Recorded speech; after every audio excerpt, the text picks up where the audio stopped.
and you can look at it like they beat Radford. Like, what has Radford done this year? They've lost 4 straight games now, but this is a team that was ranked pretty decently highly for a mid-major, like somewhere in the 150 range, I think, originally when they went to Chapel Hill a few weeks ago and played North Carolina. So, like, this isn't your normal mid-major that South Carolina plays. Like, this is probably the best team that South Carolina's played so far and really played extremely well. I mean, holding them to 30.9% shooting on the night, just a real tough night for Radford from the floor.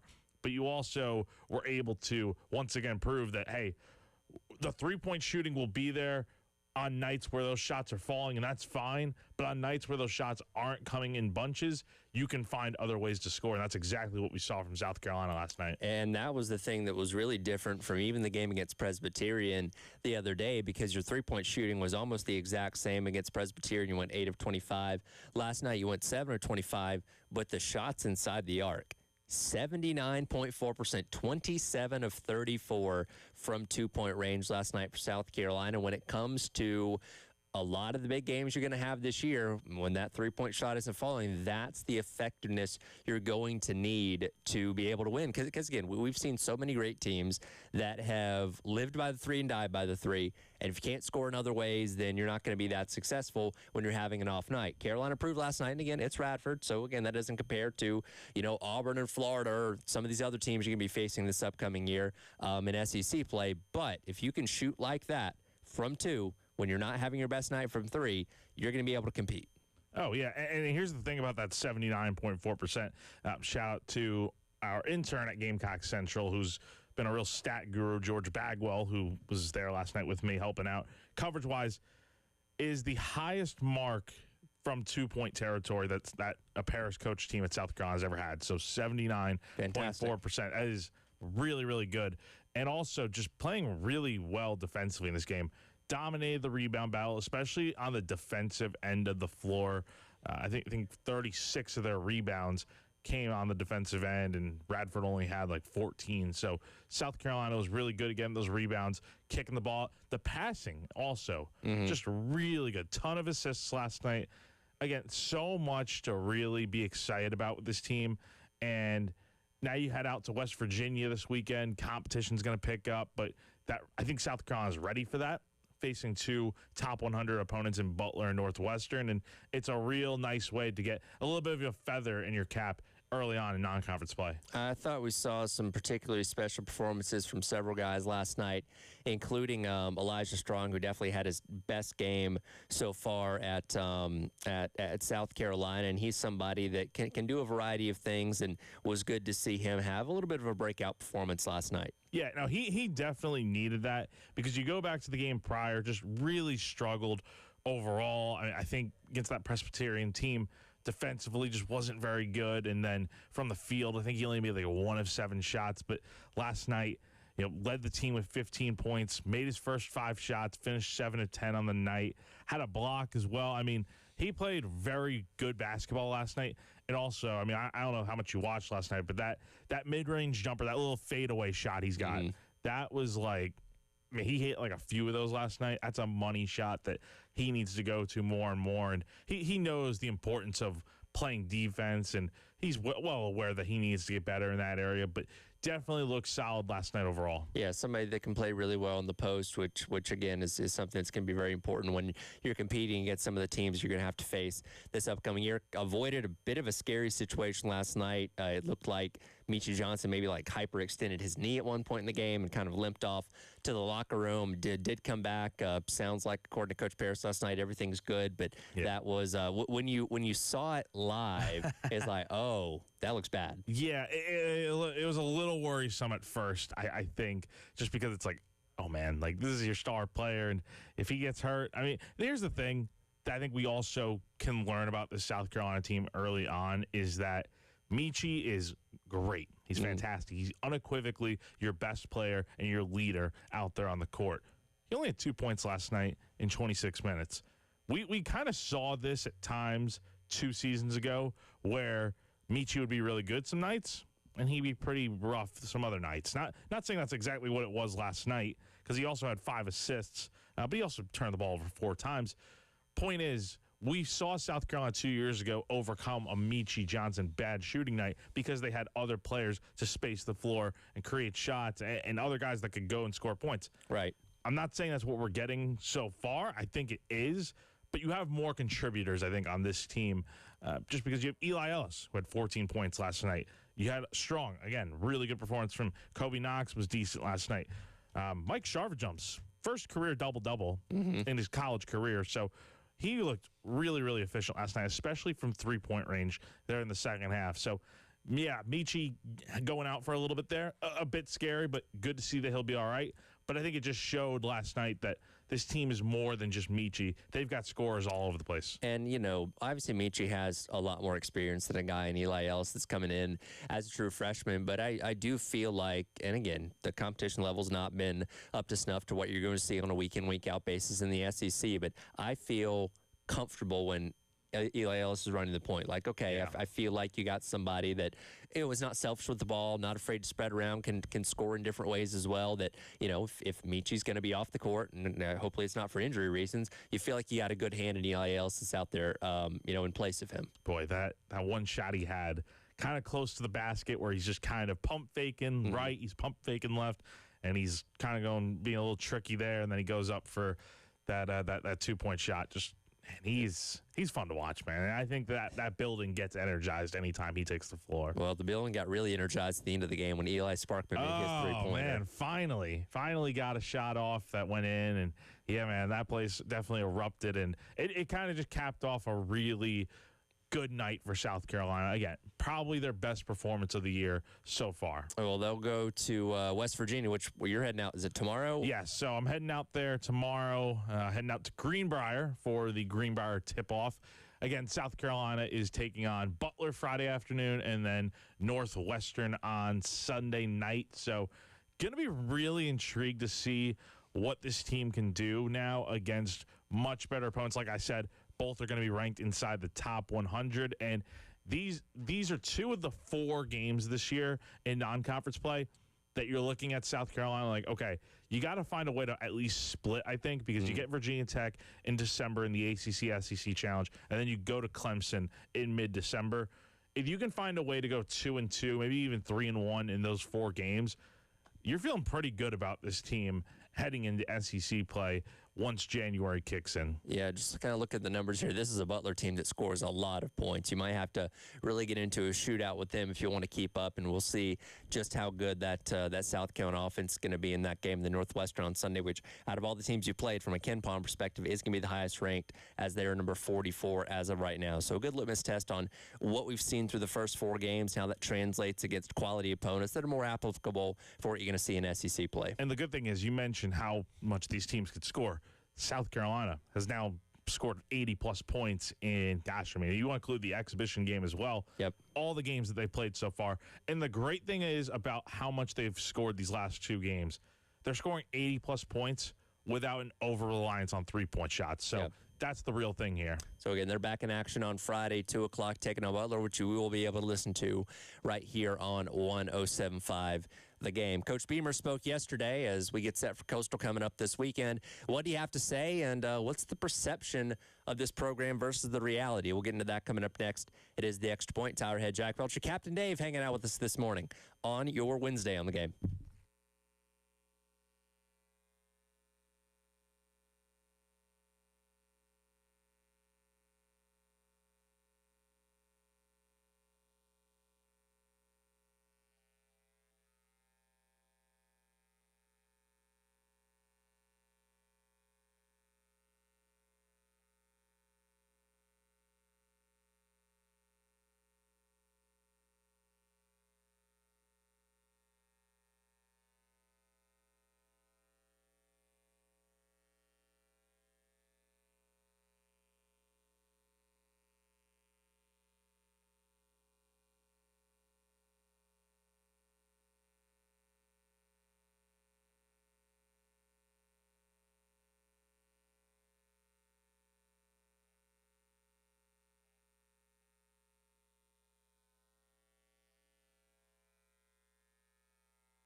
All right, welcome back in. It is the Extra Point. Tyrod and Jack Belcher along with you here on your Wednesday on the Game. Basketball action continues tonight, by the way. Women's basketball in action taking on Winthrop. Pregame coverage at 6:30. Tip off at 7 o'clock, which you can listen to right here on the Game. We'll also hear from coordinators today. I'm assuming we're not going to hear from Mike Furry once again. So it'll just be Clayton White and Joe D today, right? Why'd you say coordinators? Well, I was gonna say I was just gonna say one, but I'm like, we also hear from Joe D, so it is still the plural of coordinators. Because I was like, oh, we're only gonna hear from Clayton White. Like, no, we still hear from Joe D. So, by the way, did you? I gotta tell you about this. I don't know if anyone's mentioned it to you yet. So, you heard obviously what Beamer had to say about the fight. The fight. So, off camera, there was this funny thing that Clayton didn't speak to us yesterday. Right. But he briefly walks into the press conference room and he's like, he says, "What's up, guys?" Yeah. He walked in with his fists up in the air. At least they can laugh about it, right? Yeah, I know. I know people are like, "Oh, why are you making jokes when you're 3-7?" But you got to have some fun. You do, and this really kind of took on a life of its own. Because what was the story that they got into it Sunday at the facility, right? Something like that. And I saw the tweets about it or whatever. I guess it popped up on a message board. And here's the thing. Message boards are so funny, right? Mm-hmm. Because I feel like we know, hey, anybody can go on a message board, post anything, but there's almost this air of believability when somebody says something and they give you enough context behind it. And I don't know what the original post was, but this garnered a lot of attention to where people are like, man, did you hear about the fight between Shane Beamer and Clayton White? Oh my God, they threw hands in the facility and all this kind of stuff. And, as we found out, Bill was sitting here texting with some people in the know inside the building. They're like, yeah, that's not true. That's ridiculous. Why would Clayton White do that? He would get fired on the spot, I'm sure, lose his job, lose his credibility. Why would Shane Beamer do that? It's just things are not good right now. Don't get me wrong, but to that standpoint, no way. I did appreciate Beamer coming me and Clayton were just fighting, had to finish kicking his butt or whatever. So at least you can have some fun with it. Yeah. Which unfortunately there's not a lot of fun things happening with the program as of right now. And when you're in the position that Carolina's in, you get talked about. We talk about you every single day. Gamecock Central, everybody's writing about what's going on with this program every single day. And Coach Beamer, cut number 10 here, Dave, address the perception versus the reality of where this program is right now. I feel like anything that I say, perception, reality, it may sound like an excuse. And in regards to this season, I think it's just the head coach, if that's what you're asking. I look at, going back to Jordan's question, I look at the reasons that we are where we are right now. And there's, certainly things that are fixable that I will fix. And you realize how close we truly are in a lot of ways. And it's an adjustment here, an adjustment there, an addition here, a subtraction there, whatever it may be. But it's when I say perception versus reality, I get it. Everything on the outside is negative, negative, negative. Everybody sucks, I'm sure. But, I look at the body of work, and nobody's patting ourselves on the back because of where we are right now. But I do believe there's a reality of we're not that far away. And I truly believe that. I know that. Our players know that. And that's why the conversations that I've had with the players on our team, Hale, in regards to their futures and guys that have decisions on whether or not they want to come back next season have been overwhelmingly positive. Now, I get it. The portal doesn't open until January, but I think if this thing was if the culture wasn't strong and the reality was what people maybe perceive it to be on the outside, we wouldn't have the positive things that are going on in this building, and there's a lot of them. So that's what I meant by that. And look, that's what any coach is going to say, that, hey, we're close, and they're going to say, we're 100 miles away from where we need to be. No, they're going to say we're only a few steps away, and to a degree, there's some truth to that. It's just a message that the fan base is getting sick of hearing because you're not seeing the results on the field. But let's take what he says about how close they are and really kind of boil it down to the games that they've played, that they've lost. Out of all the losses they've had, which of those games was the most winnable? Which of those games out of the now 7 losses, you say, okay, that one, they had the easiest pathway to getting a victory. A&M. Do you think it was A&M? I think it was A&M because, number one, you look at the road loss to Missouri. Mm-hmm. You were up by 2 points in that game. You're on the road, too, against a really good team that you just couldn't stop running the football all night. So that's a tough one there. The Alabama game was definitely winnable as well, but they're a championship-level football team. Even after losing to Oklahoma this weekend, they're still a very high-quality team. You're up by 27 points. It does not take you to do that many things in the second half to win that game. A few plays here, a stop here, changes the complexion of that game. If you stop Marcel Reed on that 4th and 12, or they would turn the ball over on downs, essentially at midfield, and you go on a drive of, 3-4 minutes or whatever, and especially if you're able to get a touchdown, that might put that game out of reach at that point in time, because then you'd be up 37-3. The game would be over. You say you're almost maybe halfway through the third quarter at that point in time, and then that might be too insurmountable of a lead. That was certainly an opportunity to have maybe put that game away there. I think the Alabama game was also extremely winnable as well. Now again, Alabama put together their best drive of the day early on in the fourth quarter to tie the game at 22. You got the ball back with still an opportunity to drive down the field and just get yourself in field goal range. That's all they had to do was get in field goal range, and they could potentially would have won that game, 22 or 25-22. And then you immediately fumbled the football, gave Alabama a short field, and you still had the ball, but you had to go the length of the field and have a touchdown to be able to tie the game. That's a lot harder. But going back to the situation of having the ball in your hands in a game that up to that point had been the best offensive game for South Carolina, it's okay, put together half a drive, right? You don't have to go the full length of the field. Put together half a drive and put yourself in field goal range, and maybe you can kick a walk-off field goal. It's in this thing, and obviously we know the Selge ends up fumbling, and the rest is history there. So those are definitely the two closest you've had. But, and again, this is the unfortunate trend of this season. There are so many of those games where the fourth quarter, we've seen a pathway, right? It's like, okay, one more explosive play against Missouri. Maybe you win that game.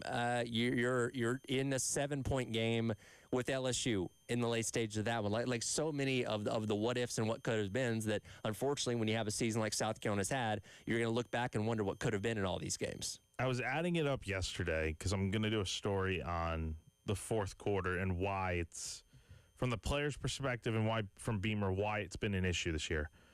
You want to know what South Carolina's record when leading going into the fourth quarter is through the first 4 years of Shane Beamer's tenure? I have no clue. It's really good. 21-2. Okay. That's when leading going into the fourth quarter. Fun fact, they were 14-0 in the first 3 years when leading going into the fourth quarter. Okay. 7-2 in 2024. The record this year, 3-3. And those losses, the last three are A&M, Bama, Missouri. It's like you've had these games, and it's slipped away. And these are the games that South Carolina won last year. So the margin for error is thin, but in games like these, it's like South Carolina's had plenty of opportunities to win, just has not been able to find that same success they had in the first 4 years. And that's not something you can correct overnight. It's not something you can correct in a bye week. That is and I'll go back to what Elko had to say when talking to the media on Monday, where he made the comment, that's a game that we won back in the offseason for what we were doing in spring and winter and all that kind of stuff. Coincidentally, I think you're losing these games because of what you weren't doing in the offseason. Now, what that is, I don't know specifically. Well, we're not there for the workouts. We see the videos of grit night or whatever, but that doesn't tell us the entire story of what exactly they're doing. And that's something I think is going to be vitally important to Shane Beamer when it comes to going back to the drawing board and assessing what you need to do differently this offseason. What are the things in the offseason that could have been cause for why you're blowing these games in the fourth quarter? Because, and I know they got the sign up in the facility, win the fourth quarter, but you're not doing that. No. So something fundamentally has to change with your workouts, with your practices, whatever it may be, to figure out how to start closing out these games. But the good thing for South Carolina is that, and it doesn't matter so much for this year, but at least under Shane Beamer, they've proven that they can win games in the fourth quarter. Sure. Like look at the again 21-2 in the first 4 years. Does not happen by accident. So I think a lot of this hopefully will just be an anomaly in just a one-off type of year, because I don't think they're that far off. I think go out and get the right coordinator, bring the right players in out of the portal, add to what you already have, and I think you can really put together a nice year next season. It's like, when you were in college, right? Maybe you had a certain way that you study for tests that was working for you. And you said, okay, this is going well, but maybe I'll tweak this and that, and maybe that'll make it better. And then you tweak this and that, and suddenly you start failing tests. Like, okay, well, now let me just revert back to what I was doing before, because that clearly worked. So whatever that is, and again, we don't see 95% of what happens in the spring and in the off season outside of what they tell us or what they want to show us on social media. What was that? What do you have to go back to doing that you were doing 2-3 years ago that was working for you to where you're able to close out these games? Is it conditioning? Is it drills? I don't know, but figure it out. And that's why you evaluate everything starting the day after the Clemson game, like Beamer said. Yeah, absolutely. And again, you're kind of in this purgatory right now, as I'll continue to say that nothing you can do in these next 2 weeks really changes the perception of what this program is, but you got an entire offseason to figure things out, because, again, next year's make or break. Yeah. You better figure it out. It's going to be a big year. Speaking of next year, Beamer did call his shot yesterday. We'll get into that coming up next. It is the Extra Point. Tyler Head and Jack Veltri with you on your Wednesday on the game.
All right, welcome back in. It is the Extra Point. Tyler Head and Jack Beltry with you on your Wednesday here on the game as we're navigating our way through the middle of the week. And we'll start to turn our attention to Coastal a little bit more coming up tomorrow. We're going to get some guests on to talk about the Chanticleers and what's going on with them as they head into perhaps their biggest game of the entire year. They're already bowl eligible, by the way, so their opportunity to knock off South Carolina probably excites them a lot, and we'll see what happens on Saturday over at Williams-Brice Stadium. But for this South Carolina football team, knowing you're not going to a bowl game, you can start thinking a little bit about 2026, and we'll certainly be full force into 2026 as soon as the Clemson game comes to an end. And Coach Beamer yesterday was not afraid, and he called his shot for where he expects this team to be exactly 1 year from today.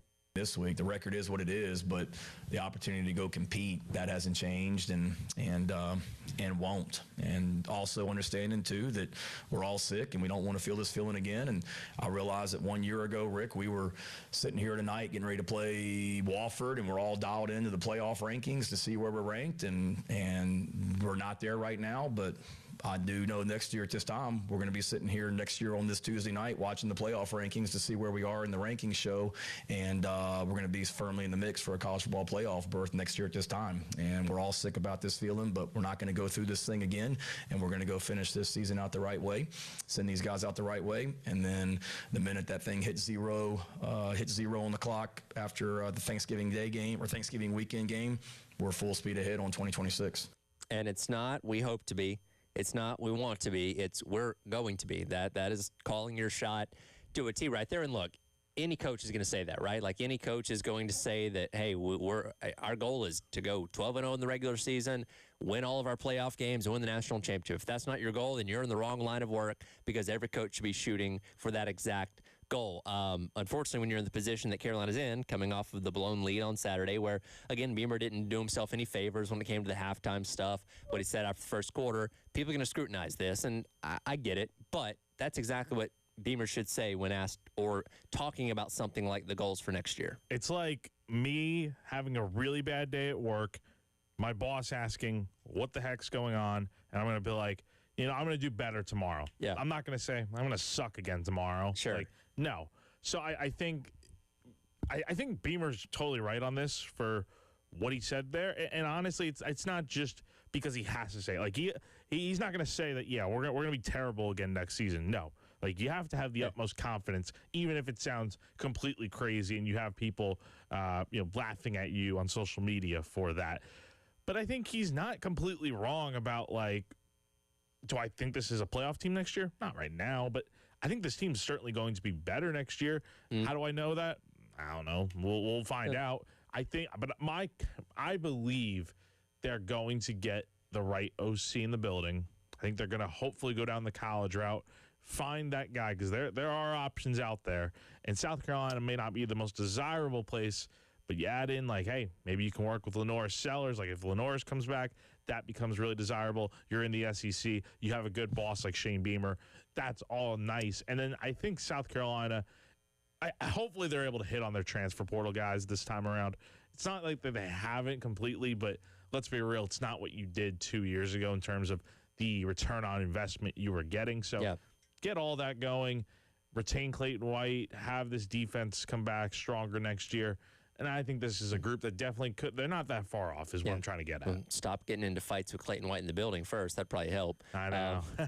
But, again, that's exactly what a coach should kind of say in that kind of situation. And we'll see, obviously, how well that ages. I think it does, because, again, you were a team a year ago, and that's why he was making the comparison, because this time last year, as he said, before the Wofford game, you're sitting there on Tuesday nights waiting to see where Carolina's going to be ranked and kind of charting your own path to the college football playoff. So you've been there before. You know what that success should look like. How do you get back there? And that does start with the offensive coordinator hire coming up here in a couple weeks, which ideally you'd like to have that done before early signing day on December the 3rd. And Wes wrote about this the other day on Gamecock Central. Based on his intel and what he's hearing, it does seem like Coach Beamer is going down the college coach hire. Probably not going to be a guy with the NFL experience that we've had so far in the last 3 offensive coordinators that, haven't all panned out the way that you wanted them to. So it does seem like he's really going in with a different mindset of change and wanting somebody that, as Wes pointed out, specifically to focus on the development of quarterbacks. Now, again, that can be for Lenore Sellers. If he chooses to go, that can also be for any of these 3 guys that have never started a game in their college career. Could also be because that'd be very important. Or a transfer. Yeah. I was asked about that yesterday. If Sellers doesn't come back, and I want to get your take on this, I feel like they will go down the transfer route, while also, because we saw this 2 years ago when they brought in a guy like Robbie Ashford, they weren't going to, or even this past year with like a guy like Aaron Nolan, they're not going to promise anyone the starting job. That's probably why they've had to turn some guys down. That's the thing. So it's going to be a competition next year, but I could totally see them going down the route of, we'll bring a transfer quarterback in, and then Cutter Woods, I would imagine, is involved in it. We'll see what Aaron Nolan does. You'll have Landon Duckworth coming in. So the quarterback room is going to be very interesting to watch next year, especially with a new OC if Sellers doesn't return. So I like doing quarterback math, right? It's the most complicated math when it comes to roster retention because you only got one quarterback on the field at a time, only one starter. So if you theoretically went out and got somebody in the transfer portal to come in that may have a leg up with experience, okay, somebody in your quarterback room probably leaves. Aaron Nolan, Cutter Woods, whoever that may be, just based on how college football typically works. Love it, hang on to those guys, but I wouldn't say there's a high likelihood that happens because that's just how college football is as of right now. And so look, if Sellers goes, I think it's in your best interest to go out there and get somebody with some form of experience. Does that guy end up winning the starting job? I don't know. But I'd much rather go into the season knowing there's at least one guy that started a game before compared to 3 guys that have never done that. And obviously, Aaron Nolan, Cutter Woods, and Landon Duckworth coming in with 2026 class. And here's the thing about hiring an OC from the college ranks. You can get a package deal. You can bring somebody in that has a philosophy on offense, and maybe they already have a quarterback they were playing with that is open to transfer wherever they're going to go, and you bring them with them. Again, that's exactly what happened with John Mateer and Ben Arbuckle. That's what happened with Diego Pavia and Tim Beck at Vanderbilt. Like, this is becoming a thing in college football, and it may be in the best interest of you, again, if Sellers decides to go to the draft, to do that exact same thing. Yeah, I was just about to say, like, if you can go out there and get a college coordinator and they have a good quarterback that has eligibility and is open to transferring, why not? I think it's a great opportunity to see what that can look like because it's worked at other schools, like you mentioned, at Vanderbilt, Oklahoma, both SEC programs, mind you, that are having really good seasons. So it wouldn't hurt for South Carolina and Shane Beamer to go down that route. Now, if you can only get the coordinator from the college level, great. I don't think the NFL experience is as bad as it's made out to be.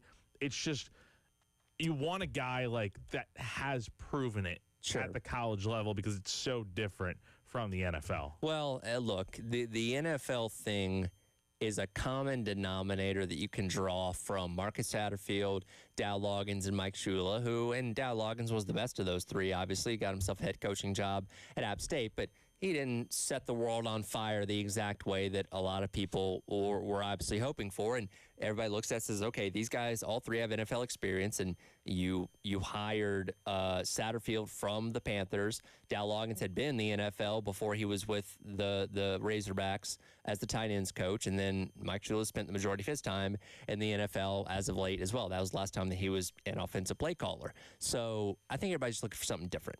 Right? And again, everybody that you've brought in has been running that pro-style type of offense that hasn't yielded the results you wanted. So the idea of bringing in something different, maybe something unique. Maybe you are running more of a spread option type of thing like Tim Beck runs at Vanderbilt. Maybe you bring in somebody that's going to really spread teams out and play sideline to sideline football. I don't know. And it's got to be, if Sellers is going to stay, something that Sellers is capable of doing and adjusting to in an offseason, but nothing should be off the table right now. No, it shouldn't be off the table. You should be looking for something different offensively than what you have done. And it seems, at least from Wes's report, that will be the case for Shane Beamer this offseason. And look, bringing guys in the portal doesn't have to just stop at quarterback. If you have an offensive coordinator that has a tight end that he really likes, or a receiver, or running back, or offensive lineman, bring them all. You can. It's like when a head coach leaves for another school. You can see a lot of players will follow that OC because if they had success at this school, why not continue that? And I think that's going to be the thing as soon as this hire is made, which sounds like it's going to be pretty quickly after the season comes to an end, immediately looking at that roster and be like, hey, there's a guy, and there's a guy. They could come here and fill up the gaps that you need on your roster. Oh, totally. So we'll see what happens. Again, calling the shot. It's one of those remind me things. I'm going to save that clip. And November 18th of 2026, we'll play it again and we'll evaluate where things are at that point in time. But he called a shot yesterday, and we're going to hold him to that. Yeah, I know people can laugh at it, but maybe he'll be right. We'll see. We'll take a look around other things in college football, including the People's National Championship. We'll tell you about that coming up next. It is That Extra Point. Tyler Head and Jack Beltry on your Wednesday on the Game.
All right, welcome back in. It is the Extra Point.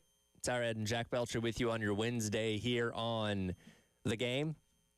We'll hear from coordinators later on today, and you did, Jack, tell me a moment ago that according to the YouTube stream, it does sound like we're going to hear from Coach Furry today. Yes. So typically, but these press conferences are always streamed on Gamecocks Online YouTube, and you can see in the description who's talking.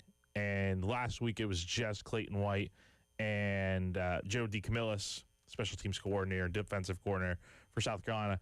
And now this week we're going to hear from Mike Furry as well, at least according to the stream. So I would imagine that would be the case. I don't think it's an accident that his name's in there, but no. It'll be good to hear from him what his thoughts are on this offense. Yeah, and look, we did see some things on Saturday that gave us like, oh, hey, that looks pretty good. And then obviously the second half went the way that he did. So I'm interested to hear his thoughts on just what his first game of calling an offense at this level of football was like. So we'll see. And again, that's coming up today, and we'll talk about that stuff coming up tomorrow. I love bowls. I love bowl season. I get it. Bowls don't mean what they used to outside of the college football playoff, and that does make me sad because I miss the days when I could tune in to the MPC Computers Bowl on December 27th at 3 in the afternoon and watch Boston College take on, Texas Tech, and they play a barn burner of a game or something along those lines. What the heck is that bowl game? I think that The ended up the MPC. What? MPC. I want to say What year is this that from? Like the ended 2000s? up becoming what the Duke's Mayo Bowl is now. Well, it was the Belk Bowl before that in Charlotte. Yeah. So it must have been like, Okay, you know what? The MPC Computers Bowl actually turned into the famous Idaho Potato Bowl. yeah, The one in Boise. Yeah, the Duke's Mayo Bowl was the CarQuest Bowl. Yes. Then it Weird. became Belk. the Belk Bowl. I feel like it was something between CarQuest and Belk. And now it's obviously the Duke's Mayo Bowl, which they do a phenomenal job of just being silly, which I love. But yeah, I want to say when Matt Ryan was at Boston College, they played in the MPC Computers Bowl, and I think it was his last college game, and I think he had a really stellar performance. The MPC Computers Bowl. Yeah, maybe I'm thinking of something else, but that was just a random bowl game that stuck out to me. I bring this up because this is per Nicole Arbaugh, who covers college football for NBC Sports. I'm going to read this verbatim. Breaking news. We're getting 6 edible mascots for this year's Pop-Tarts Bowl. 6 edible mascots, 3 on Team Sprinkles and 3 on Team Swirls. Fans get to vote on which mascot team to sacrifice to mouth heaven at the game's end.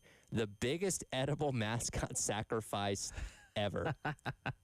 And look, we're ingrained in college football. We understand what this means. If you read this to somebody that did not understand anything about the sport of college football, what would they think? I don't even know. The first thought would be like, what the heck is this?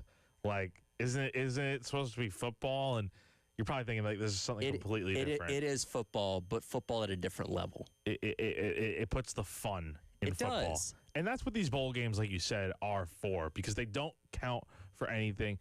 And I hate it now because players opt out of these games, and it's not the same. But I'm glad to see at least you got players, or not players, but these bowls that are embracing the uniqueness and the fun.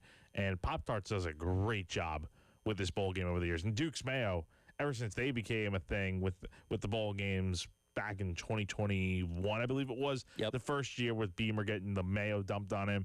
I just love the wackiness that comes with bowl season. They've also rebranded themselves as the People's National Championship. It is. Which I love because, again, out of all the non-playoff bowl games, what one gets the most buzz? That's the Pop-Tarts Bowl. Oh, yeah. And I always love when they do the sacrifice to mouth heaven. It's a huge Pop-Tart. Like, I mean, I don't know how big that thing looks in person, but I got to imagine it's probably as high as the backdrop here, right? Like the toaster? No, like the The actual Pop-Tart? actual Pop-Tart. Well, I think the Pop-Tarts are like They're pretty. Yeah, it's you a know what? That's probably pretty accurate. To be honest with or you. even the white backdrop here. Probably a little bit smaller. Yeah, because again, it is still a person inside the suit. But I think our little stand and repeat behind us here is probably pretty accurate. Because like you'll see them like standing on the sidelines and stuff, and they're not. But when it comes they're out not 10 of, feet tall. But when it comes out of the toaster, and Yeah. it's the real deal. Like you can eat it. Yes, It's a huge. it's big. Well, the team shares it, which is great. Oh yeah. By the way, I looked it up. Matt Ryan's Boise State Boston College team played Boise State in the 2005 NBC Computers Bowl. I have, I guess, just obscure memory of watching that game. But that was at Boise. That was at Boise on the blue turf. That would become the Rhodey's Humanitarian Bowl. Wow. Which is now the famous Idaho Potato Bowl. Listen, we're going to play a game with some bowl sponsors coming up in December. Don't worry. Man, I love it. It's one of my favorite things about college football. Weird bowl sponsor Love names. the bowl games. We'll get into hour number 2. We'll take a look at the college football playoff rankings that came out last night as we get closer to setting the second 12-team playoff field. It is the Extra Point here on your Wednesday on the Game.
All right, welcome back in. It is the Extra Points. Howard and Jack Belcher with you on your Wednesday here on the game. And as is customary in the month of November, when we get to Wednesday, that means we get a new set of the college football playoff top 25 rankings coming out as we inch ever closer to the second edition of the 12-team playoff. Real quick, did you also see the Big Ten is once again pushing for that 24-team playoff that apparently all the leaders in college football met yesterday and they put that proposal on the table once again? I don't know. I would love to see how that would work and look and who gets auto bids, and I'm sure the Big Ten and the SEC get most of the bids, but no, I if we're gonna expand, I think 16 is the next step. Moving to 24 is that's a lot. I don't know. I've mentally accepted 16. Like, look, I was never necessarily in favor of going from 4 to 12, but I will say, now that we're at 12, I enjoy it. And again, it gives us more things to talk about, more storylines, more teams in the mix as we go through November. The regular season still feels really, really important. Now, yeah, your margin for error is a little bit more expanded because you can have multiple losses and still get in this thing. And I don't think 16 would change that all that drastically, but 24 is like, okay, now we're just going to include the entire top 25. That's a little too much for me. So 16's fine. I think we're going to get there as soon as next year, but nothing past that, please. No, 16 would make sense. And last year we did see some not so great games early on in the first round, like Indiana, Notre Dame wasn't really that close of a game. SMU didn't play all too well. Tennessee got blown out at Ohio State. So we saw last year what happens when you put more teams in. Moving it to 16 is fine, I think. And I think last year's just a one-off anomaly where I think the games are going to be a lot more competitive, hopefully, this year. Yeah. But I think 12's fine for right now. So we still got 12 for right now, at least for this season, and we'll plan for that accordingly. Last night in the new release of the College Football Playoff Top 25, as expected, nothing really changed at the top. Ohio State, Indiana, and Texas A&M all still remain 1 through 3. We knew with Alabama losing at number 4 to Oklahoma that there was going to be a shift with the teams after that, and as kind of expected, Georgia, who was at 5, through Oregon, who was at 8, all just shifted up one spot. So your new 4 through 7 is Georgia, Texas Tech, Ole Miss, Oregon. Again, no problem with that. Here's where the changes really started happening. How far would Oklahoma jump, who was then at the time number 11, to beating Alabama at number 4, and they jump all the way up to number 8. Of course, they have the exact same record as Alabama, and they win that head-to-head. Let's see, they obviously have the loss to Texas and then the loss to Ole Miss, who is the number 6 team in the country right now. But Oklahoma is maybe surprised as some of us were, still very much right now currently in the college football playoff. And they've got a great chance to get there with games coming up this weekend against Missouri, who is ranked at number 22. So that could be a good win for the Sooners. And then they get LSU to close out the season at home. So 2 games that you win both of those, you're in my opinion. I mean, there's just no doubt at that point. You still have a chance to potentially go to the SEC championship game as well, if I'm remembering correctly, because they had the loss to Michigan. Yeah. And then lost to Texas. So 1 loss right now. You would need Bama to probably lose. Well, it doesn't matter if you have the head-to-head. You have the head-to-head over Alabama. You don't have the head-to-head over Ole Miss, who they only have 1 more game to play, and that's against Mississippi State. You didn't play Georgia. No head-to-head there. Didn't play A&M. You lost to Texas. I think like 5 different things would have to happen for Oklahoma to make the championship game. I'm sorry. I'm misremembering. They did not lose to Michigan. They lost to Ole Miss. They lost to Ole Miss. Yeah, so they had 2 losses. Okay. Yeah, they have 2 losses both in college. So I don't think there's a pathway. But kind of like the Georgia thing, do they really want to go to the SEC championship? I get it. Like, they've never been there because second year in the conference. But, like, it might be more beneficial to just not play that weekend. And also, I think now Alabama might not have much of a choice because they're still very much in the mix to go to the SEC championship. But if you're Alabama, I think you're kind of hoping you don't go to the SEC championship because here's the thing for them. they have a real. They're going to win this weekend against the FCS opponent. Yep. It's next week that is going to be tricky because you're going to Auburn at night. I don't care what Auburn's record is. I don't care what they look like. Going there in general for Alabama has always been tough, and at night can be tricky in this game. You lose that game, you're 9-3. I think you're out of the playoff at that point. You win that game and you're 10-2, you're pretty much in. My concern is, and I don't think you're going to punish a team like Alabama for losing the SEC championship game and eliminating them from the playoff. But I got to think, like, if you're Alabama, you're kind of hoping, like, let's go 10-2, and then Georgia and A&M go duke it out in the SEC championship game. Well, that's actually, because that was addressed last night by the new College Football Playoff Committee chair, Hunter Yurachek. This will be cut number 26, Dave. Here's what he had to say about how the committee is going to view teams that lose conference championships this year. Well, the data point of a conference championship game will be just like it is in the past. It is another data point, for most teams, a 13th data point that will be used to compare them to other teams in the ranking. Now, last year, we saw in a perfect example of that where now we knew that the loser of the Big Ten championship game and the SEC championship game were going to be in regardless, and both Penn State and Texas obviously were able to get in, and they all got themselves to semifinals. The question became of the ACC championship game where SMU had entered at 11-1.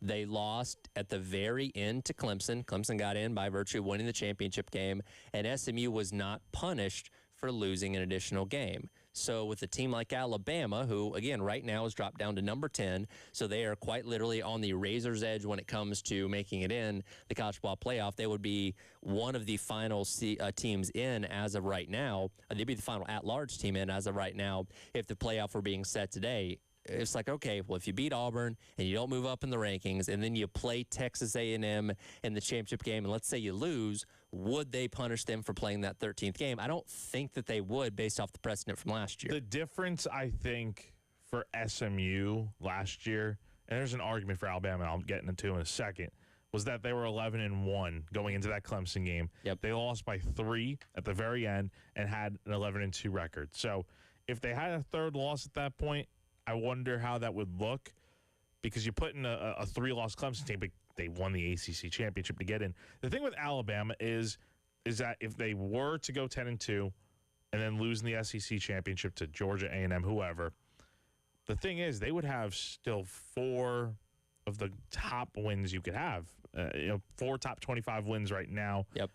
On their schedule, so on their resume. So that is, I think, ultimately what is going to get them into the playoff, even if they, had 3 losses potentially. But it is interesting, though, that I'm sure there's part of Alabama that's like, all right, let's take care of business next 2 weeks, and then we're in, and kind of hope you don't have to go to the SEC championship game, because that creates a lot of drama. It does. Because let's say you get blown out in the SEC championship game. I mean, it's not your fault that you made it to the SEC championship. You deserve to be there. Yep. But you get blown out, and then it's like, oh, well, you're not going to the playoff now. That might hurt you. Well, and that's the tricky conundrum that we face in college football right now. And as we've discussed formats and all that kind of stuff, there has been conversation about why don't you just get rid of the conference championships altogether. I don't know if that's going to happen or not. Maybe you do the playing games with 16 or whatever, but for now you have them. And that is the interesting conundrum where I look at a team like a Georgia, I look at a team like an Oregon that if they continue to win out, well, they don't need to play in the conference championship. They know that they'll be fine sitting there on that Saturday being idle and getting in based on what their resume has been up to that point.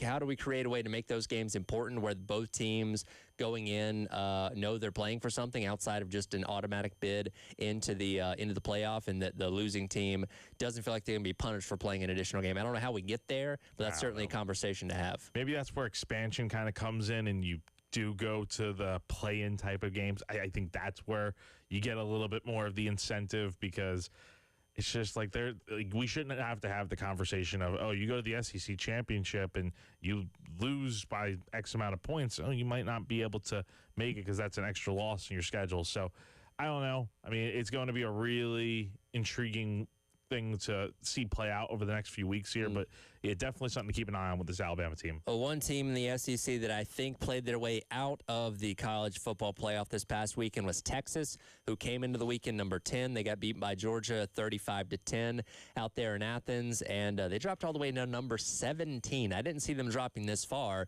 but that's significant to me because, again, based on kind of where everything sit with the ACC and all that kind of stuff, you got to really be in the top 10 to be in with the at-large stuff. Right now, there's not a pathway for Texas to get to the SEC championship game because now they have the additional loss in conference play.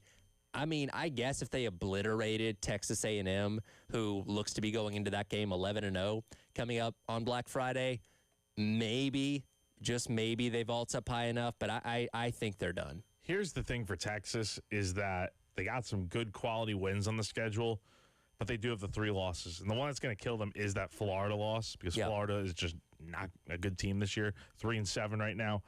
The thing that you could say, I think, in Texas's defense is that they did schedule to go to play Ohio State at the beginning of the year. Yep. Not everyone could do it. Texas could have easily scheduled another cupcake opponent and have 10 wins on their schedule instead of potentially going 9-3. And they'd be in the playoff, right? I mean, that I think you could look at it like that. But it's also like I don't know. I mean, it would have to be a really convincing win over A&M.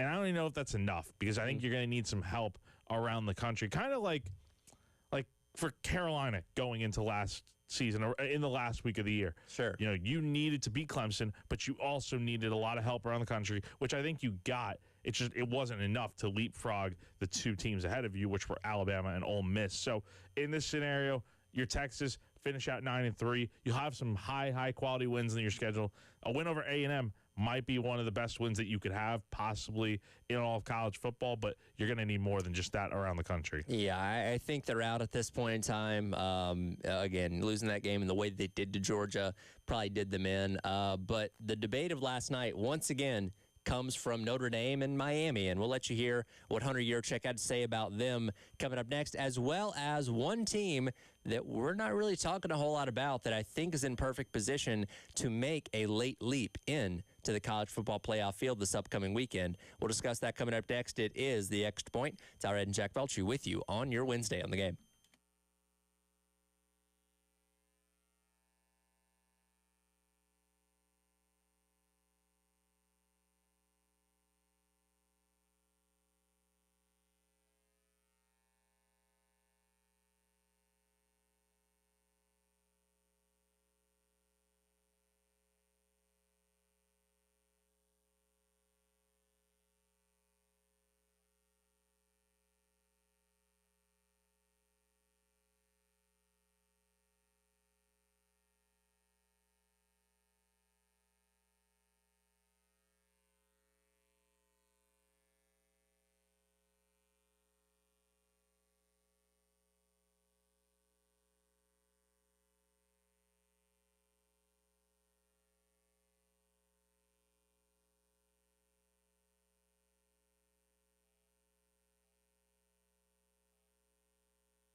I think when you look, Reese, at Notre Dame and Miami, we really compare the losses of those two teams. Miami has lost to two unranked teams. Notre Dame has lost to two teams that are ranked in our top 13.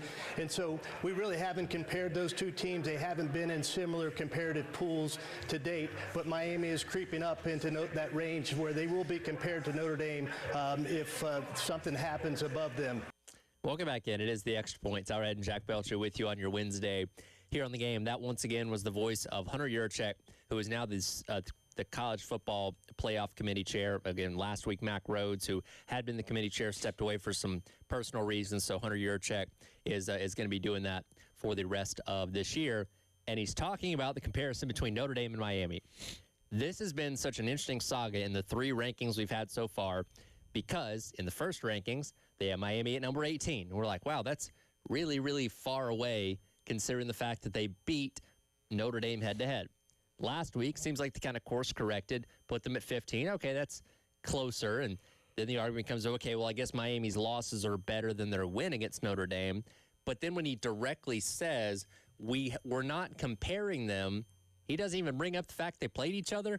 Do they forget? I know it was early in the season, week number 1, but did we just gloss over the fact that these two teams did play each other? I mean, I don't know why that's changed this year, because if you go back to last year, the reason why South Carolina was where they were and not moving up super high after that Clemson win was because they had losses to Alabama and Ole Miss. So why? It's not just South Carolina. There's other scenarios where that's applied as well.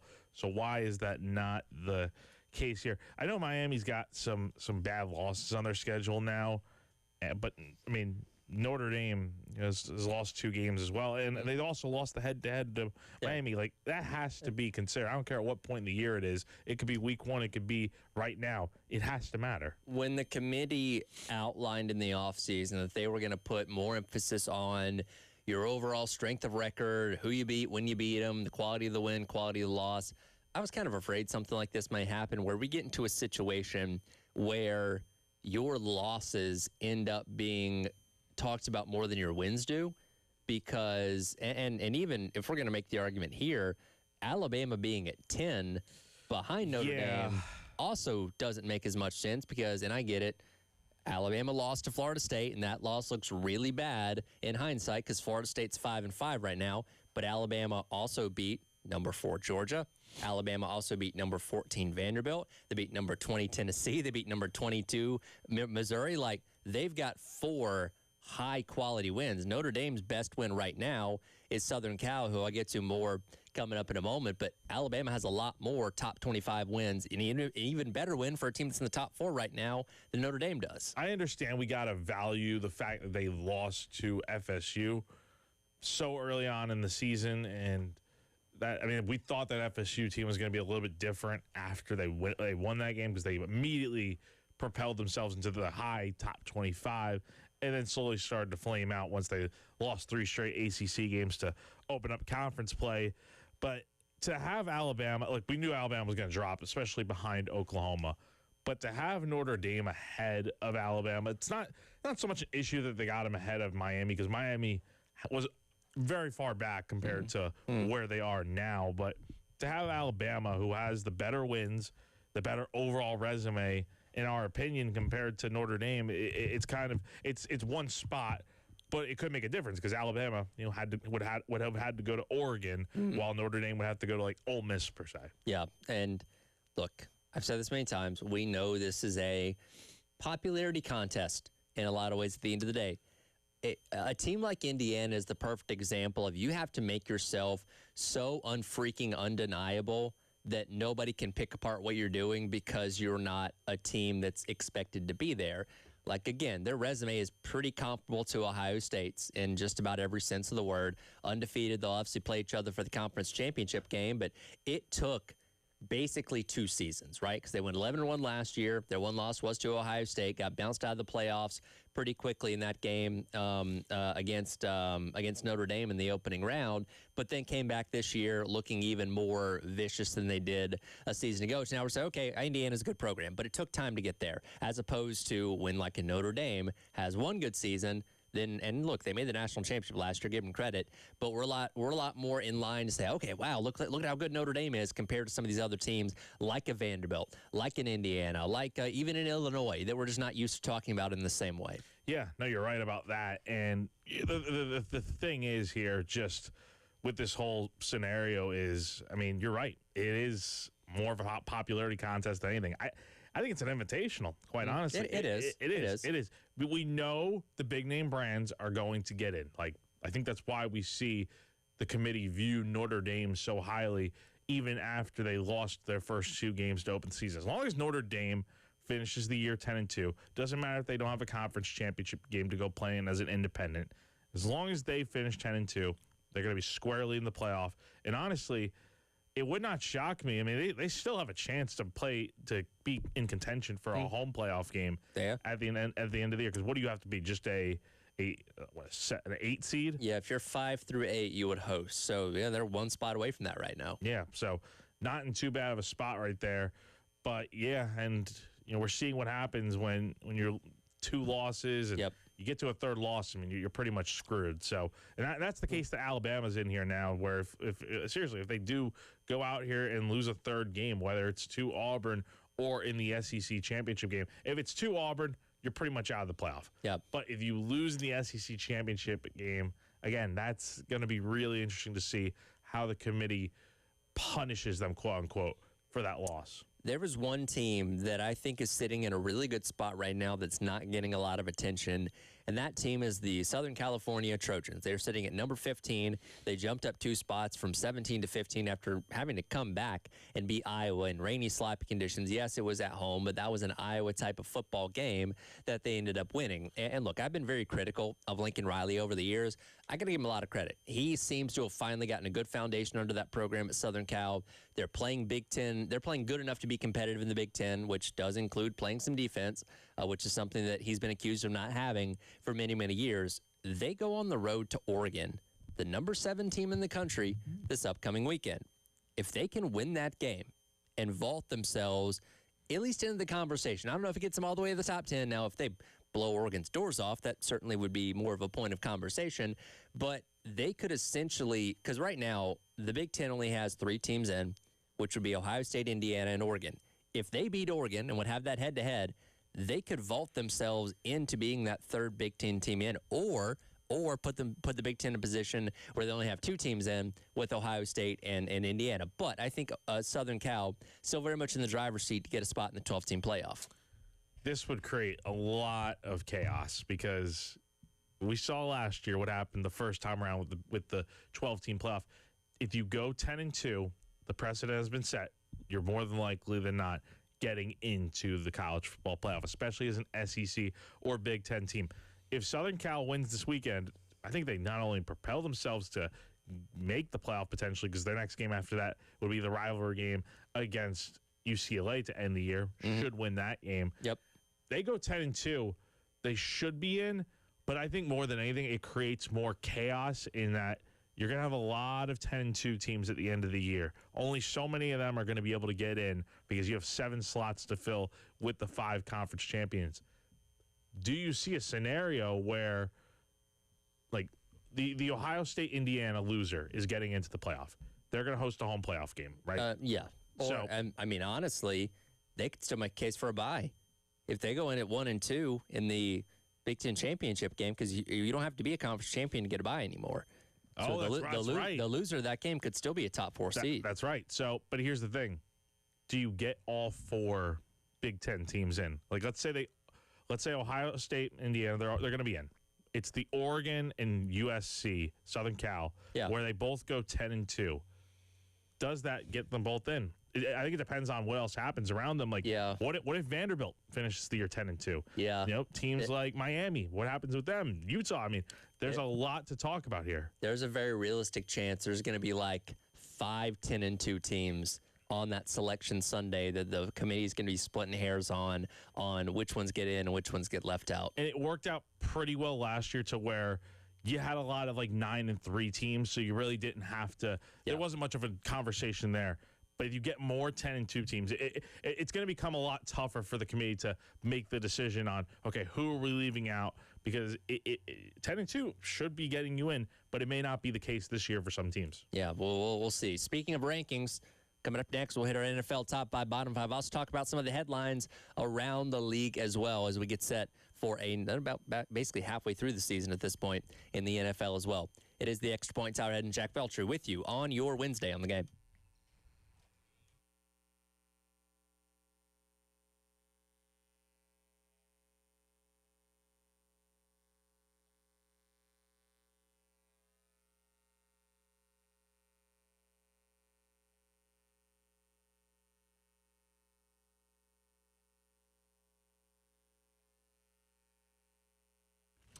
Everyone around here knows that AAA Heating and Air has the best HVAC replacement options in the Midlands with guaranteed financing, no payments or interest for 12 months, and a 15-year parts and labor warranty. They are tough to beat when you do need a new system. But what if you just need a repair on your system? Well, AAA has something for you as well. If you're strapped for cash, they offer up to 12-month payment plans with no credit check on repair services. Yep, that's right. No credit check. So just have a valid bank account and own your home. So whether you're replacing or repairing, AAA Heating and Air has you covered.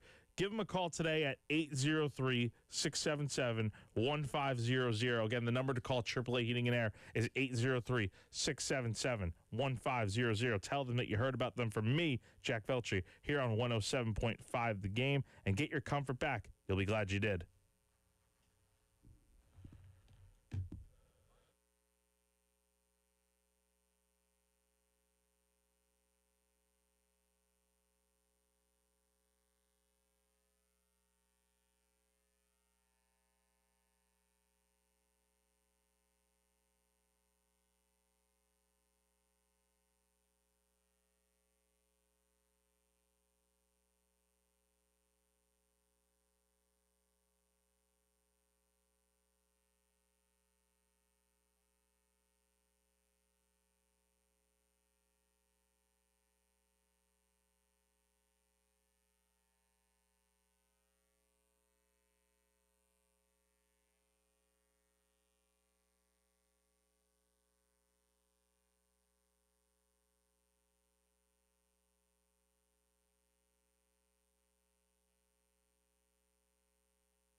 I keep saying this, man. If something don't look right out there, blame it on me, right? If it don't look right, blame it on me. That's all you can do. Blame it on me. If your kids mess up at school, blame it on me. Car break down going to work, blame it on me. Welcome back in. It is the Extra Point. Tyler Head and Jack Belcher with you here on your Wednesday on the game. It is time for Who Sprung a Leak, brought to you by our friends over at American Leak Detection. Well, the Raiders have been springing leaks left and right this season, including a 17-point loss to the Cowboys on Monday Night Football the other night. Geno Smith, their starting quarterback, as you just heard there, said, blame it on me, man. If anything going wrong in your life, blame it on me. Your kid's late for school, your car's breaking down, whatever it may be, blame it on Geno. We have a scapegoat. I'm gonna love you using that like a month from now.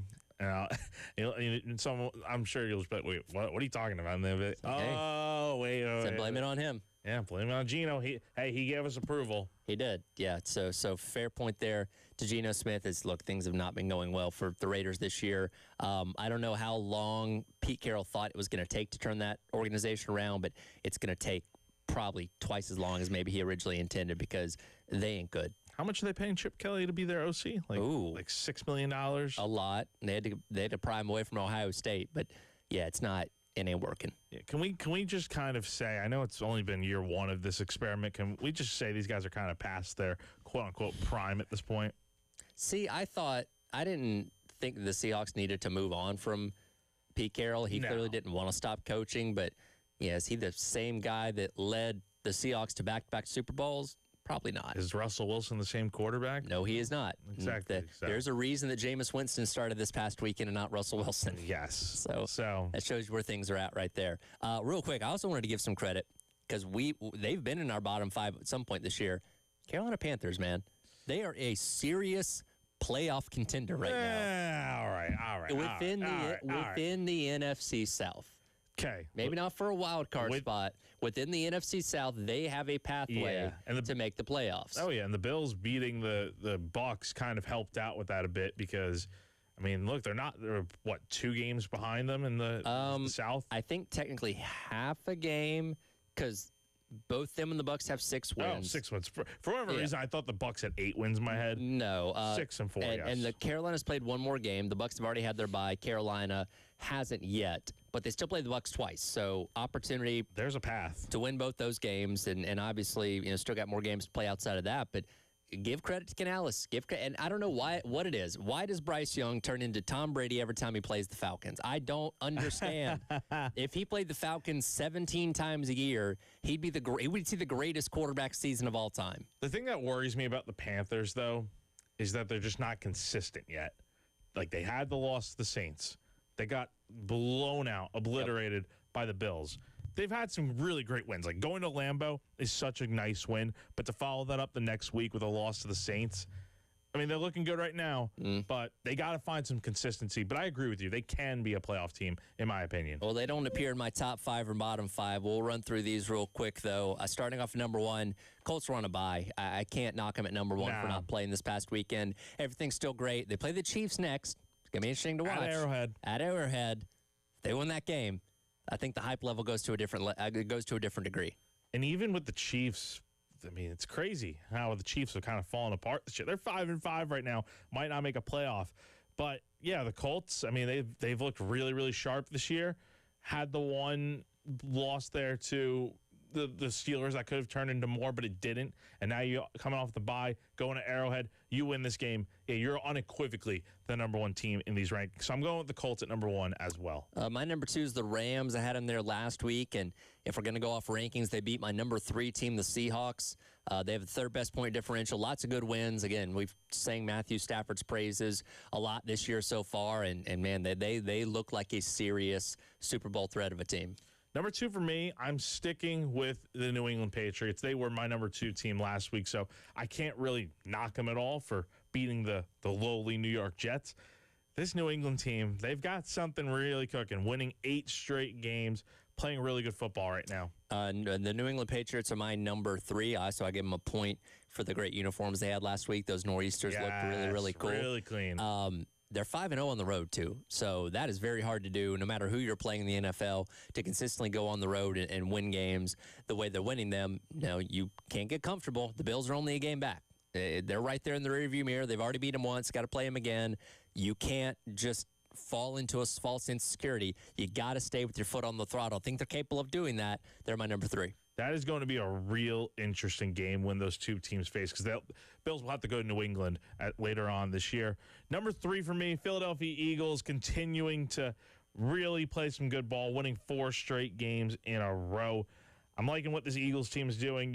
Won a nice defensive game these last 2 weeks against the Packers in Lambeau, and then on Sunday Night Football beating the Detroit Lions. Those are 2 really good teams that you're beating right there out of the NFC North. So I got to stick with the Eagles at number 3. My number 4 is going to be the Denver Broncos, the other team that has won 8 straight games alongside the New England Patriots. Big win, not only just for the quality of the opponent they played, but what it means for the divisional race by beating the Chiefs this past weekend when some calls didn't necessarily go the Broncos' way. They were still able to overcome that, and they're sitting really, really good in the AFC West right now. Chargers still looking good right behind them, but as you mentioned, they're putting the Chiefs are getting put in a position where they may not make the playoffs at all if they continue to lose the way that they have been, and the Broncos knocked them down another peg this past weekend. I'm hoping, man. I'm hoping and praying. At number 4 for me, they were in number 5 last week behind the Seahawks, but I got to move the Rams up to number 4 because they took down Seattle and won that game. And that's another team that's just been playing such good football. Matthew Stafford having a great season. Kyron Williams looking great. Puka Nacua, good as always. I mean, this is just a fun team to watch, and they've won 5 straight games at this point. So playing really good football, number 4. My number 5, you mentioned them already, the Philadelphia Eagles. As we've said a lot, the wins don't have to be sexy. The offense, it is what it is at this point. They're going to have good games. They're going to have off games. They did throw the ball to A.J. Brown more this past weekend, which is somebody that has A.J. Brown on my fantasy team. I am thankful for. But when you have a nasty defense like that, you're going to be able to win every single game that you play. And we saw that on display in these past 2 contests. So the Eagles, they may not score 30 points on a regular basis, but they're a darn good team. Number 5 for me, entering the top 5 for, I don't know if this is the first time this year, but still, the 9-2 Denver Broncos. Okay. I haven't always been high on them this year because look at who they've played, and it has not always been pretty at times. Bo Nix has not been amazing, but you beat the Chiefs. I don't care what version of the Chiefs you're getting. You beat them. You're squarely looking at being in the AFC West race to win this thing now, win the division, and be a really high seed in the AFC playoff picture. I got to go with the Broncos at 5. Let's spin over to our NFL bottom 5 now, 28 through 32. It's a special moment where you can put your own team in the bottom 5, which is what I'm going to do, because the Atlanta Falcons come in at number 28 as it's getting bad. They're 3-7. They have lost 5 straight games. Their quarterback is hurt. Look, Raheem Morris, if he survives this to the end of the season, I'll be shocked because it seems like every single week he seems like the next coach that's going to get fired. I won't spend too much time on each of mine, but I will just say I don't think my bottom 5 has really changed at all. Okay. So number 28 for me, New Orleans Saints. Believe they were off this past week. Were. So, I mean, can't really knock them too much at all.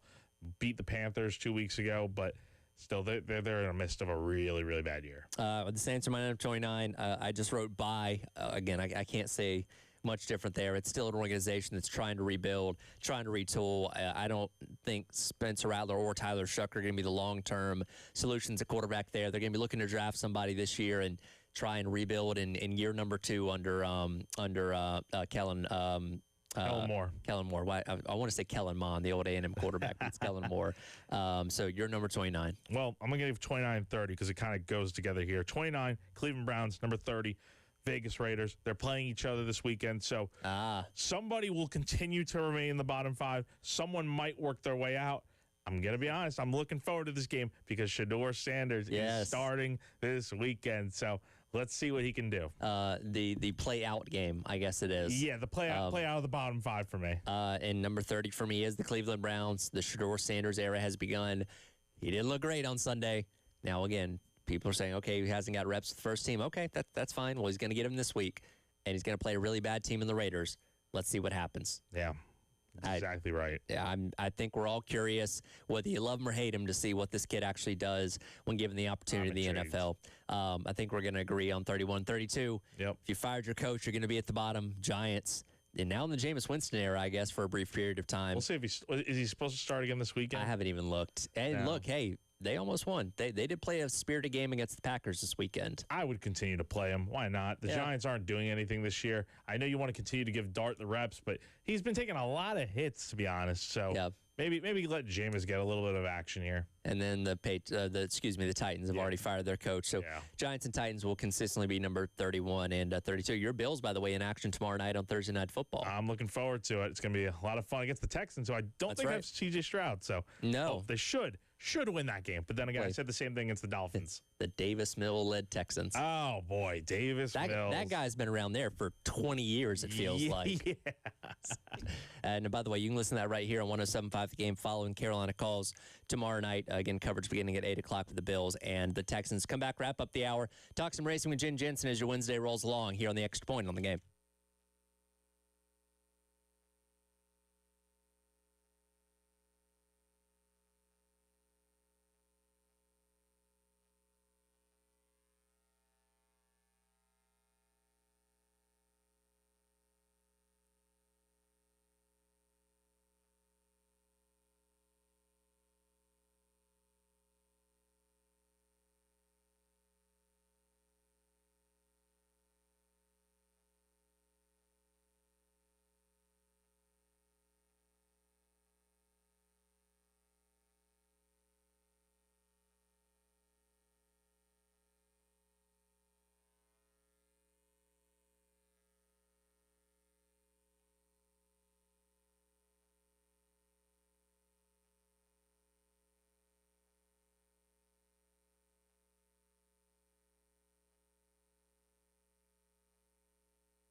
right, welcome back in. It is the Extra Point. Tyler Head wrapping up the hour here, along with Captain Dave here on your Wednesday on the game. And the racing season is over, but there's still things to talk about with Jen Jensen from the early game, who's joining me now on the AAA Heating Air phone lines. I know we didn't get to see each other in passing this morning. I do have my Kyle Larson championship hat on that did come in the mail yesterday. Outstanding. Well done. Yeah, I was excited. I always have to get some kind of championship merch when a Hendrick driver wins the championship, which there's been quite a few of them in the past couple of years, so I've spent quite a bit on that. But yeah, I got the hat on today, so excited for that. But Jen, we enter a very interesting offseason where it seems like a lot of changes are on the docket for NASCAR as we've gone through the playoffs this year, where the playoffs themselves that were taking place were kind of the backstory to what the future of this format and deciding a champion was going to be. Yeah, it's an interesting time, that's for sure. And I mean, there's different models that people are taking a look at and kind of debating and arguing to a point. But it is a time where something does need to be done because people just aren't thrilled with how this season ended up. So there's definitely room for improvement, and I think they're ready. There's been a large portion of the fan base that's been unhappy with the way the champion's been decided for the past decade. If you want some reference, NASCAR went to this one race, winner-take-all championship elimination format back in 2014, and the champions that have been produced have been varying. There have been some very deserving champions like Larson in 21. I'd say Harvick in 2014, Truex in 2017, where you did not deny that those guys were the best guys over the course of the entire year. They've had controversial ones. Logano last year, who had an average finish of 17th, which is the worst for any champion in NASCAR history. I'd say even Jimmy Johnson's championship in 2016, when you look at his overall season, wasn't all that spectacular. Blaney's championship a couple years ago, kind of debatable. And NASCAR fans, and I say this to everybody, for over 50 years, a champion was determined as the guy that was the best, scored the most points over the entire year, and to suddenly change that and say, well, it's actually the person that survives all these eliminations and finishes the best in this one race finale, race fans don't want to accept that. And I think the vitriol has gotten to an undeniable level at this point where something is going to change.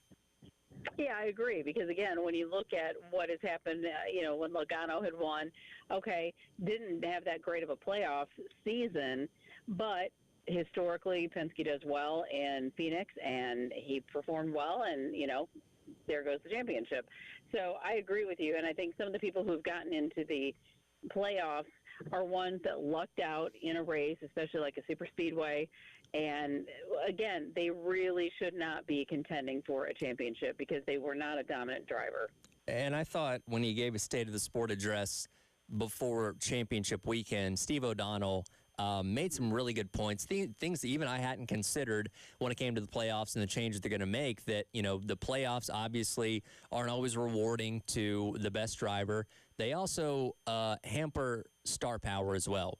So we spend most of the playoffs talking about, okay, who's going to advance from, the round of 16 to the round of 12. And we're talking about guys on the bottom in the playoffs, most of them that don't have a shot at winning the championship anyway, as opposed to the guys that are the Larsons, the Hamlins, the Chase Elliott's that are up there leading laps, winning races, and all that kind of stuff. They become afterthoughts, says, oh, they're already advanced, we're not talking about them. We spend so much time talking about guys that really don't have a shot at the playoffs. It's taking away from building the stars of years past.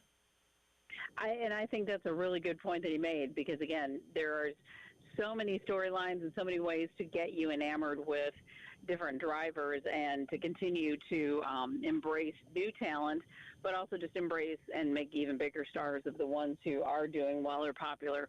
And, yeah, you're right. Some of the major players are not getting the type of attention that they really should in the playoffs once they advance. So the debate now comes to what direction do you go, and there's basically a couple of options on the table. One of them is the full season 36 race points, which NASCAR used all the way up until 2003. There's the kind of original 10 race chase, which was used from 2004 through 2013. Then there's a modified version of elimination style, which is the 3-3-4, where you'd run 3 races, eliminate drivers, run 3 more races, eliminate drivers, and then run 4 more races with your perceived Final Four in a championship. I don't think they're going to go full season. I'm kind of thinking they're going to go somewhere in the middle, which that's fine with me. But we do need to add more of a runway and more of a legitimacy to what this championship is. Yeah, I'm with you. I really do kind of prefer like a longer season, a snapshot of things. A 10 race, that's not a terrible idea to me. You know, maybe there's a way to make that a little bit more palatable. But I would love to see the playoff races the way it is. I prefer to see that just kind of go away. Yeah, and there's the debate as well. Okay, do you eliminate winning or in? Do you shrink the field from 16 back to 12 or 10? Like, there's a lot of things on the table. A lot of conversation about making wins worth more, which, quite frankly, they could have done that after 2003 and maybe wouldn't have had a chase/playoff. But that's back on the table again. So, and look, I don't know if that's going to happen tomorrow, next month, or we wait until January. It'll happen before Daytona, obviously, but I think we're all kind of anxious to see what the future is for championship format. Yeah, we need plenty of time to complain about it before the season starts. That's right. You know, exactly. That's what we do. Talking season. That's what we do. But look, I think any change is positive. I'd love to see a full season points format. I don't think that's where they're going. But if you gave me the 10 race chase and said wins are worth more than they used to be, that's fine with me. I'll take that. Yeah, I would like to see it because again, this may be a change that still is going to evolve. Like, okay, next year we have that, and then maybe they find out, okay, we really like this, but we can enhance this in another way. So there's still time, and I'm looking forward to seeing what they do. Well, whenever they decide on something, we'll react accordingly. Appreciate it, Jen. I love it. Thanks so much. All right, that'll do it for the Extra Point. Coming up next, Gamecock Central Takeover Hour, presented by Firehouse Subs on your Wednesday here on The Game.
11 o'clock on your Wednesday morning. Welcome in Gamecock Central Takeover Hour, presented by Firehouse Subs. Just Tyler and Wes along with you today. Chris Clark will jump back in here with us coming up tomorrow. Guess he didn't want to celebrate Leslie's retirement upstairs today. I guess not. Rude. Congrats, Leslie. Yeah, congrats to Leslie. There's something going on up there at 11:30. Yeah. I don't know. I hope I get to go up at some point, but, I'm down here in this room for the next 4.5 hours. 5 hours, I guess. Maybe Terry, you think Terry's listening right now? Probably. Maybe Terry will bring you a plate. Maybe he will. That'd be nice. He's supposed to always be listening, so anything that we say is always subject to. I did not know that, yeah, actually. well, that's, he is the PD. Now I'm nervous. That's kind of part of his responsibility to always be listening to us. But yeah, we'll get Chris coming back in here tomorrow, and as I think Jack just told you as you were coming in, we're supposed to hear from Furry today, because the coordinators will speak in about an hour. Of course, we're going to hear from Clayton White and the fight that he and Beamer apparently had over the weekend, Jody Camillus, and then Mike Furry. And I don't know, his thoughts on calling his first game as an SEC offensive coordinator. Yeah, didn't hear from him last week, which I think makes sense. Most of it last week would have been like, hey, what offense are you going to run? Well, I can't tell you that. So obviously he'd much rather be talking about a win, but I do think it is a situation where you want to hear from your OC, you want to hear from the DC, all your coordinators, and so it'll be his first opportunity to step in and talk about it a little bit. What was the approach? How did he think it went? For the most part, man, I thought the just actual operation of it seemed fine. That's something you always kind of worry about, the logistics, the mechanics, getting plays in on a timely manner. They did, they burned some timeouts in the second half that I think at the time you maybe weren't worried about, but then as it went on, you're like, man, are they going to need those 2 timeouts? Where it seems like they wanted to reset and make sure they were in a good play. But for the most part, I thought that aspect of it was pretty smooth and interesting. I know this is kind of a meme at this point, but the thing of calling plays from the booth, a lot of people were saying, get Shula in the booth. Yeah. I typically, man, does it not seem like it would be much easier to call plays from the booth? That's kind of common sense to me. In my mind, just having the full scope of the field, and look, if you've ever sat up high at Willie B or any football stadium and watched the game from that perspective, it really opens your eyes to the amount of things that you can see, coverages, what adjustments they're making, where you're down at field level. And if you ever watch the game from field level, it's very hard to tell just depth perception, for one, of how far away things are, how close things are, and let alone what guys are doing on the other side of the field that aren't necessarily close to you. So, yeah, it does. And look, these guys are elite football minds for a reason. They're a reason they have the jobs at this level and get paid the amount of money that they do. But it never ceases to amaze me when offensive or defensive coordinators call the game from the sideline. Yeah, Spurrier was one of the few that could actually do it, I feel like, and was really good at it. Now, you have to have eyes in the sky. Even if you're calling them from the sideline, you better have somebody up there that you trust. Yeah. And, I think that was something where you better have somebody up there that's really relaying some highly detailed information and with the quickness. And nowadays you do have the tablets where they're getting almost real-time information on, hey, here's the coverage, here's what they're doing. However, man, I don't know. It just seems, for one, now you're maybe delayed into, all right, this is what they were doing last sequence, last drive. Let's sort of process what we saw, move forward to the next drive. I much rather would see it, I think, in real time if it's me. And, if you're up, if you ever watch, one thing I like about, I noticed this, the Texas A&M, it's a massive stadium. Their default camera view was much further out than a lot of what you see on TV. Mm-hmm. And so you could actually see in a lot of those plays, you could see the routes developing on the TV copy. But most of the time, if you ever get a hold of an all-22, go watch an all-22 of a game, which is where you can see all 11 on offense and all 11 on defense. It's a just panned out version of the game versus watching the TV copy.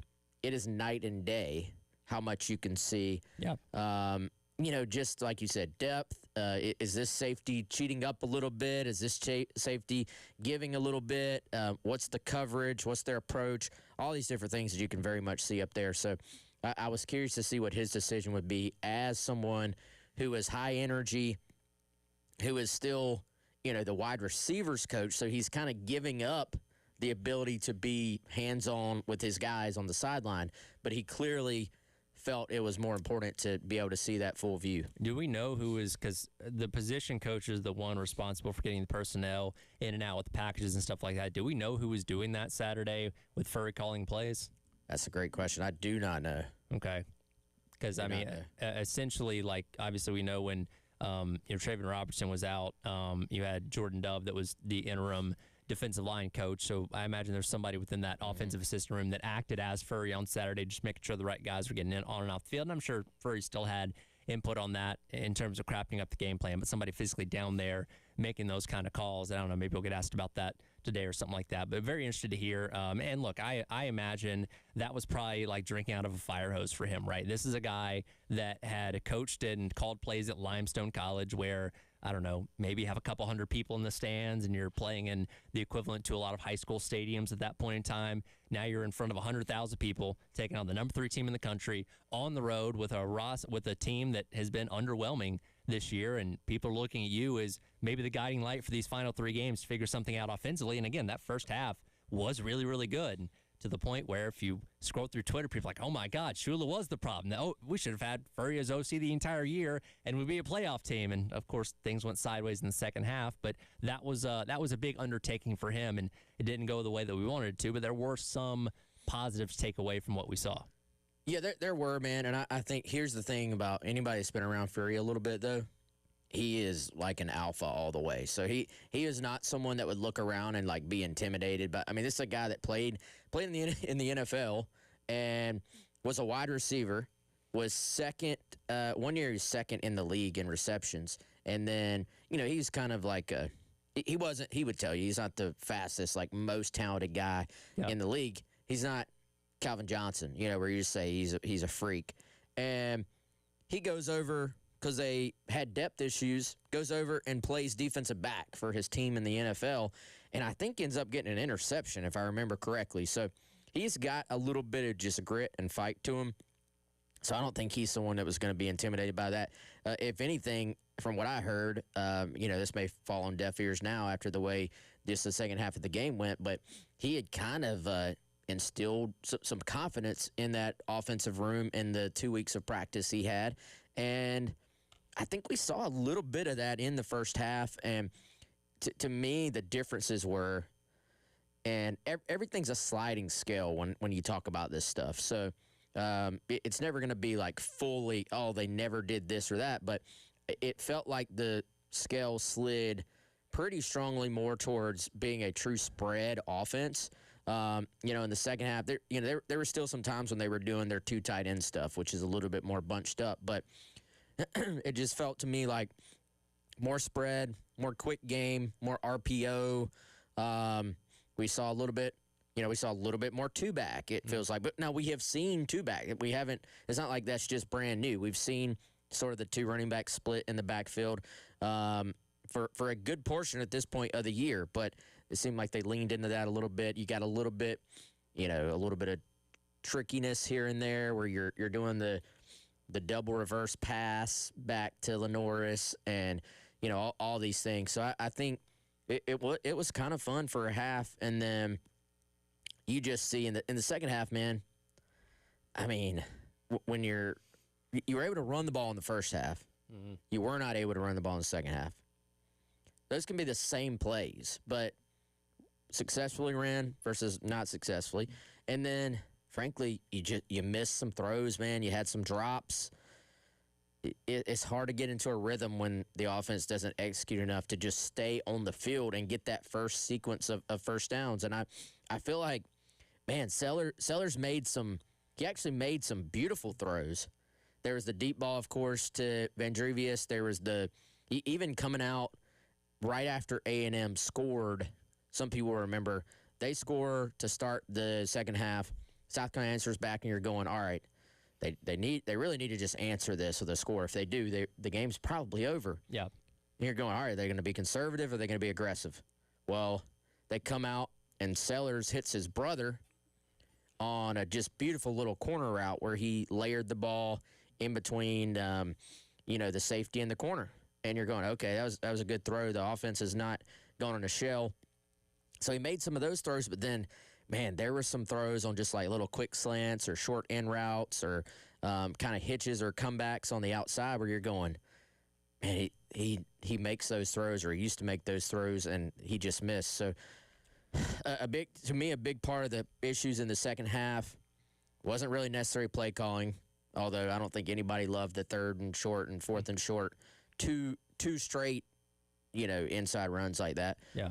But other than that, I've seen people say, "How is conservative?" I don't think it was conservative. I just think they didn't execute. One thing that really stuck out to me just watching the game, we were at O'Hare's, and Terry and I were talking about it as the second half was going along. And when I went back and watched the game over again, I charted it to make sure my eyes were telling me what was actually happening. They did do a lot less pre-snap motion in the second half. And again, watching the TV copy, you're not going to see it every single time because sometimes they'll show a replay, then cut to the ball being snapped. So I could have missed a couple plays here or there, but by my count, they were using pre-snap motions 53% of the time in the first half, and that cut down to 30% in the second half. Now, that's not the end-all, be-all for why the offense and sellers could have regressed in that second half, but it is something significant when you look at how different things looked from one half to the next. I don't know if somebody's going to ask him about that today, but that was one of the criticisms of Mike Shula was, hey, get these guys moving around more. You can expose the defensive coverages, and it's something that seemed like Furry was doing a lot of in the first half and not so much in the second half.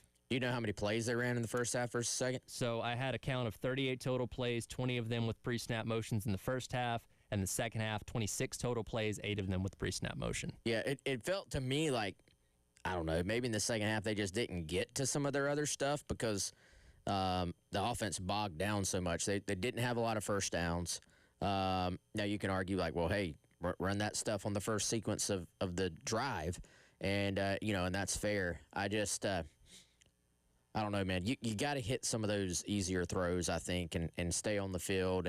But it was, here's the thing to me, the offensive plan in general, the game plan was kind of in line a little bit with what I think most of us thought we were going to see from this offense to start the season. Mm-hmm. And protect the offensive line a little bit, man. Get the ball out quick, RPO, spread it out, use leverage and spacing to give your guys a chance. And, we saw what happened late in the game when you're forced to just drop back, right? That's when A&M really, truly got pressure on Lenoris. And for most of the game, yeah, there was some pressure here and there, but it wasn't this just like, oh, they've hit him every single time he's dropped back, because South Carolina's getting the ball out quick. Yeah. And so that's kind of what I think we all anticipated would be a huge part of this offense for most of the year. And it worked to an extent. Now I think you've got to be able, if you're going to be really good on offense, you've got to have some other things you can successfully go to as well. We'll talk more offensive coordinator on the other side, as Wes has some intel on the hire of the offensive coordinator that's set to be coming up here in a couple weeks. But as we head into this break, women's basketball in action tonight, taking on Winthrop. I have 2 3-packs. Yes, 2 individual 3-packs to go see Dawn Staley's crew tonight over at Colonial Life Arena. That's for callers number 4 and 5 right now at 803-404-6100. Win yourself a family 3-pack to go see the Lady Gamecocks in action tonight over at Colonial Life Arena. We'll talk OC Intel coming up next as the Gamecocks Central Takeover Hour presented by Firehouse Subs rolls along on your Wednesday on the Game.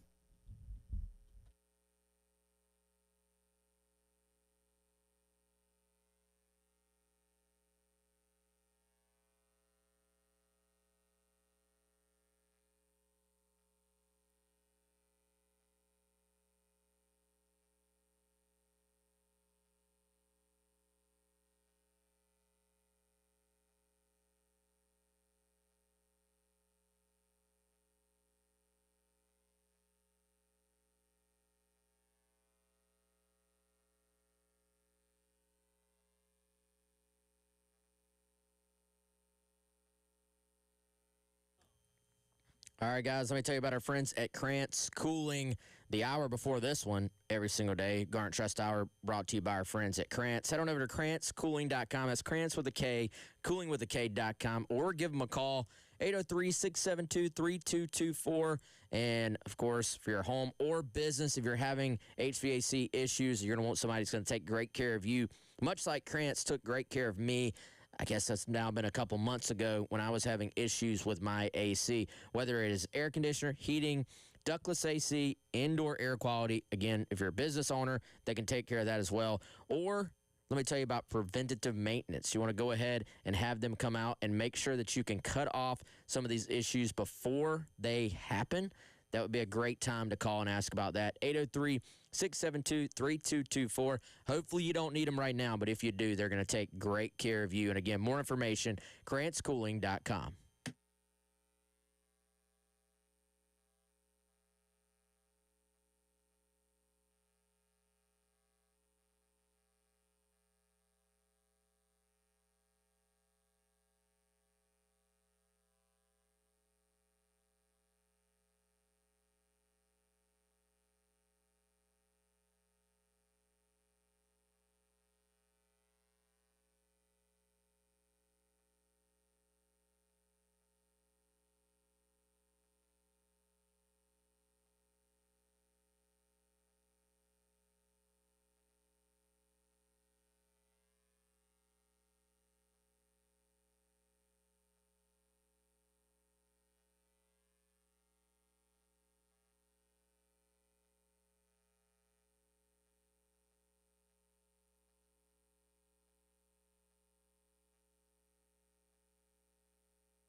All right, welcome back in. It is the Gamecock Central Takeover Hour presented by Firehouse Subs. Tyron West along with you here on your Wednesday on the game. Congrats to Ryan and Jack for winning the tickets to tonight's women's basketball game. And don't go too far because we'll have some more stuff to give away coming up here in a little bit as it is a home game week. So we'll have another Firehouse Subs platter to give away coming up a little bit later on the show. So keep your ears out for your next opportunity to win a little bit later on in the hour. We've been talking about offensive coordinators. We talked about Mike Furry there in that first segment, who, again, will speak to the media this week, unlike last week, and we'll get his thoughts on what his first game as an offensive coordinator at the SEC level was like and what we can expect coming up this weekend and going forward into the Clemson game at least. Past that, we don't know if it's going to be Mike Furrey, going to be somebody else taking over the offensive coordinator job here at Carolina. A lot of people obviously, speculating on which direction Coach Beamer is going to go. But Wes, you wrote a piece on Gamecock Central the other day about some of the specific intel you've gotten so far on where this coordinator search is headed. Yeah, I think obviously people want names. That's first and foremost. But another question we've had a lot of, and just an assumption too, I think, is, well, is he going to go back to the NFL ranks? Is this going to be another pro-style offense? And whatever pro-style means anymore, I think. But that's definitely a word that a lot of people have used, rightfully so, to describe some of the things South Carolina has done on offense under Beamer. So from what I have been told, and, I feel pretty comfortable with this information, is that it is going to be much more in the line of college offense. It's going to be the goal, the plan is to go out and get a college offensive coordinator. I believe the hope is that this is someone that has, experience as a play caller, so probably not someone where you're going, let's give this guy's bright, let's give him a chance. There needs to be a track record here as a play caller. And perhaps just as important as any of that, a track record developing quarterbacks. And I've gotten some pushback from people where they say, well, you just described what every coach looks for in an offense coordinator. Okay, but the entire point is that a lot of people have asked, will it be the NFL background route again? From what I've been told, absolutely not. It's going to be much more towards the college part of this sliding scale. And, again, it's going to be somebody, assuming Lenore Sellers is back, or even if you want to kind of take it forward to these other young quarterbacks that will be on the roster, somebody that can take those guys and take them to the next level and has a track record of doing that is a big part of the goal for this hire. Yeah, and again, those are the things that we kind of wanted to hear in terms of what this coaching search is going to look like. And again, we would love specific names, and I'm sure there's a list of 30 guys right now, if not more than that Coach Beamer's looking at and talking to. And it does seem like, as Beamer talked about yesterday, the interest in the job is high. It is a coordinator spot in the SEC. You're also competing with a lot of the head coaching jobs that are open now. They're going to have to hire their own coordinators and stuff. And some of those guys will bring guys with them that are assistants on their staff right now and things along those lines. But it is definitely a challenging time to fill any spot on a coaching roster with how many jobs are open across college football. So you do have that challenge to face as well. I will say, if Lenore Sellers is coming back, that's an enticing and exciting quarterback to work with. And I'm sure a lot of coordinators saying, hey, yeah, if I get that guy, I can get him to do this and do that. I can get him where he needs to be, and he can be perfect inside of my offense. That'd probably be a really good selling point. And again, he's still got that decision to make. The unfortunate thing is the decision of going to the draft or staying does not quite line up with when this coordinator hire needs to be made, because they're trying to make this within days of the Clemson games, it sounds like, because you got early signing day right after that. Portal opens up in January, where your options to go pro, you can drag that out a lot further. Now, maybe they have the intel and know for sure that Sellers wants to stay, and you can sell that to people. But, again, that's the hope, at least, that he'll stick around, and that's something that the new offensive coordinator can work with. Yeah, and here's the thing. All this stuff is fluid, so you have to be careful about what you say is a fact. But as of right now, I feel pretty comfortable that the plan is for Sellers to come back. Could that change? Of course it is. You always have to have that caveat. We're nowhere near right now the portal actually even being open. So things can change, but as of right now, that is the expectation. And, here's the thing, man. If a lot of these offense coordinators, like I get the thought of, no, nobody's going to want to take that job because you have a head coach on the hot seat. Will there be some people that probably will not take the job because of that? Absolutely. Will there be some people? Y'all got to understand, these guys are confident human beings. There will be some people that will say, I saw what Sellers did last year. Mm-hmm. I saw what the upside is. I can be the guy who, quote unquote, fixes Lenore Sellers. And if I do, I'm going to get credit for it. Yeah. Then the offense is going to take up, because there's actually quite a bit of young talent on this offense. Now, I think you'd argue maybe some of them weren't ready yet this year. But if you bring in the right guy, there's a lot to work with in skill positions on this offense. So they're going to say, well, I can fix that guy. I can maybe parlay that into a head coaching job. There's going to be so much pressure on Beamer next year. Maybe a guy says, well, if it doesn't work out, maybe I'm parlaying into the South Carolina job. Frankly, here's the thing. If you come in and do well, an SEC job as an offense coordinator will always have some level of interest in it, in my opinion. Sure, yeah. You come in here and set the world on fire, and this team's scoring 40 points a game, and, they're in the mix for the college football playoff. Yeah, that would obviously save Beamer's job for one, but you make yourself a candidate for jobs too. And again, there's no telling what jobs are going to be open in next cycle. We didn't expect half the ones to be open in this cycle, so that's very enticing. And like you said, these guys are all competent. And I'm sure some of them like, hey, Shane, you hire me, I'll save your job for you. That type of thing. Yeah, and I'm not saying it's definitely going to be a Power 4 offense coordinator, because I don't want to set that expectation and then it be wrong. And frankly, dude, I think there's some really good non-Power 4 offense coordinators. Me personally, I even kind of like the idea of going out and getting a guy who's maybe a little bit different, maybe can bring a different spice to the thing. You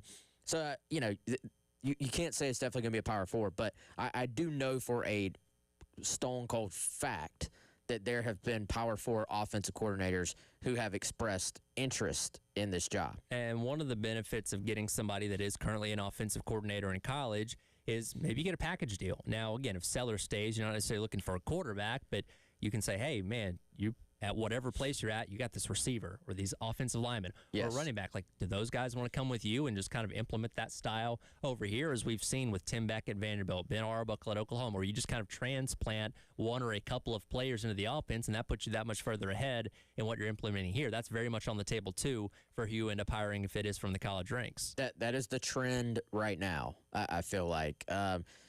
Shoot, man, say what you want about the Dow Loggins hire. Rocket Sanders probably ain't here. Yeah, if true. not for Dow Loggins. That was a year delayed, but still. Yeah. Dow, the absolute moment that Rocket Sanders went into the portal, Dow jumped on it, and I'm sure had the heads up of what was going down there. You know what I'm saying? Yeah. So was able to get the head start on that. So those relationships that you have out there and connections certainly help. Again, if Sellers is back, it probably, it wouldn't be the quarterback thing, but somebody, you look at some of these jobs, man, somebody is going to hire some of these quote unquote smaller school OCs that maybe have a duo going. And football coaches in general are copycats. And when somebody sees this go well, they go, well, why can't we do that? Mm-hmm. And, we've seen it work so far. And, this is obviously going to be a fascinating hire, I think, for Beamer. And, but, yeah, the interest is the interest, let's be honest, is the interest going to be what it probably could have been if you just said we're going outside hire last offseason? I would probably say no. But there, like I said, the stone cold fact, there are Power 4 offense coordinators. I know of one in particular who has a top 25 offense right now in the country that has expressed interest. So you will always, guess what? These jobs pay pretty well, and most of them have multi-year deals too. Yeah. So to add to that, you may think, well, you're going into a tough situation. Well, financially, if you're on a 3-year deal, you're not quite as worried about that part of it. Yeah. And if you do a good job, you'll get hired elsewhere anyway. Sure. Yeah, no, that's going to be the most important thing to watch in this offseason once the season comes to an end here in about a week and a half. What's college football playoff top 25 look like after last night? We'll discuss that coming up next as the hour rolls along. Tyler Head and Wes Mitchell, Gamecock Central Takeover Hour here on the Game.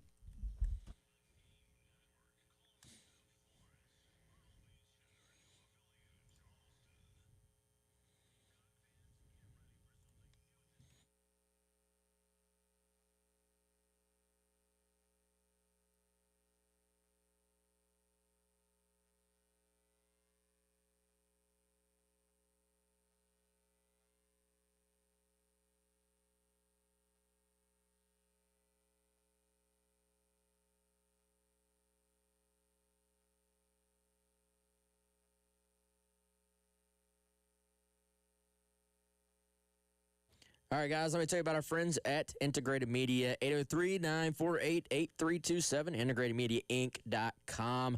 College football is still rolling right along. Of course, we got the playoffs coming up at both the college and professional ranks. Basketball getting going too.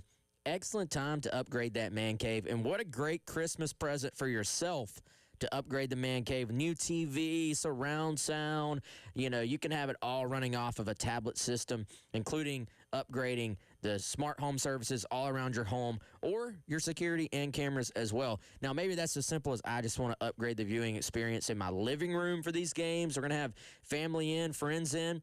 That sounds cool. Or like I said, man cave, home theater. Let's go all in on that as well. IntegratedMediaInc.com is that website. If you go there, hit the gallery button. You can see some of the great things they've done to homes around the Midlands just like yours. And then call them today, 803-948-8327.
Welcome back in. It is the Gamecock Central Takeover Hour presented by Firehouse Subs. Tyler Head, Wes Mitchell along with you here on your Wednesday on the game. And coming up in just a little bit, we're having another Firehouse Subs tailgating platter giveaway, as it is a home game weekend as Carolina takes on Coastal Carolina coming up on Saturday. Beamer yesterday afternoon did call his shot for the college football playoff next year, where he said this time next year they would be in the rankings and be in the mix for the college football playoff. We'll set a reminder on that and come back to that on November the 19th of 2025, I suppose. But for now, they're not a part of those rankings, not a part of those conversations. But this year's, and again, we're only in the second year of the 12-team format, the race to see who gets in is getting very interesting as the week goes by. Jack and I laid out a scenario a little bit earlier. You could have like 5 10-2 teams, all with legitimate arguments for getting in some of those final spots here in a couple weeks after Championship Sunday. Yeah, and here's the thing. When you expanded to 12, we were kind of like, at least some of us loved it. Some of us hated it. Some of us were kind of in between. And the big kind of issue some people maybe had with expanding was, well, is the regular season going to matter as much? Because you really, especially when you just had 2 teams in the BCS era, every single game mattered, and you had this just grind to the end where the pressure, if you were among those maybe 4 or 5 teams that were vying for those 2 spots, the pressure every single week was just a meat grinder. Well, it is a little bit different, but now I think the fascinating, fun part about it is you do have so many teams in the running for this thing that you have possibly even more games that actually matter down the stretch. And, I mean, I don't know about you, man. I'm already looking forward to the Friday after Thanksgiving and what that day is going to look like, then leading into a rivalry Saturday where you're going to have so many games that are going to matter in the national landscape in terms of who can grab those final spots in this thing. Tyler, what did you think of the committee's rankings last night? So, 1 through 7 didn't really surprise me. Ohio State, Indiana, Texas A&M all stayed the same. Georgia through Oregon all moved up 1 spot by virtue of Alabama losing. That's where things get interesting because Oklahoma was number 11. They beat number 4 Alabama. That vaults them up to number 8. Now, I expected, in this 2-point game, I expected Oklahoma and Alabama probably to be 1 spot away from each other. Notre Dame's in between them. And that's where things get interesting and goes back to this new criteria of the committee this year, looking at who you beat, when you beat them, quality of your wins, quality of your losses. I feel like we're teetering towards losses mattering more than wins to some degree because Alabama is 8-2, just like Notre Dame. Yes, Alabama has a worse loss in Florida State than Notre Dame's 2 losses, Texas A&M and to Miami. But Alabama, based on last night's committee rankings, has beaten number 4 Georgia. They've beaten number 14 Vanderbilt. They've beaten number 20 Tennessee, and they've beaten number 22 Missouri. Now, at the end of the day, they're still in based on the bracket if the playoffs were to start today. But still, I'm like, I think they should be ahead of Notre Dame in these rankings. Notre Dame will still be in, right? And if they go 10-2, they'll still be in regardless. But it's the fact that they're ahead of them. I think it's bothering a lot of people. Well, and they did, I can't remember the exact order, but they had those wins all lumped together. The stretch for Alabama is just having to win big game after big game. Yeah, because Carolina was the end of that run of 4 ranked teams in a row. Yes, and so also as Ari Wasserman points out on 3, Alabama's win over Georgia, again, number 4, according to this very committee, is maybe the best win any team has this entire season now, right? They're the highest ranked 1-loss team. So it does seem a little odd. I wonder, I saw this take. Was it a little bit self-serving by the committee to put Bama 10, Notre Dame 9, to where they now don't have to answer the question about why is Notre Dame ahead of Miami when one of Notre Dame's losses is to Miami? Yes. And when they're asked that question, they say, well, head-to-head only matters if they're close enough in the rankings for it to matter, essentially. Yeah, they essentially said that they separate teams into tiers. And essentially, Notre Dame and Miami are not in the same tier right now, even though Miami they have the same number of losses. Yes. but they're saying, I guess, because of Miami's losses being to worse teams, Yes. then they're not on the same tier as Notre Dame. But if Notre Dame, like they kept putting them in these little like 4-team bubbles and stuff too, from what I saw.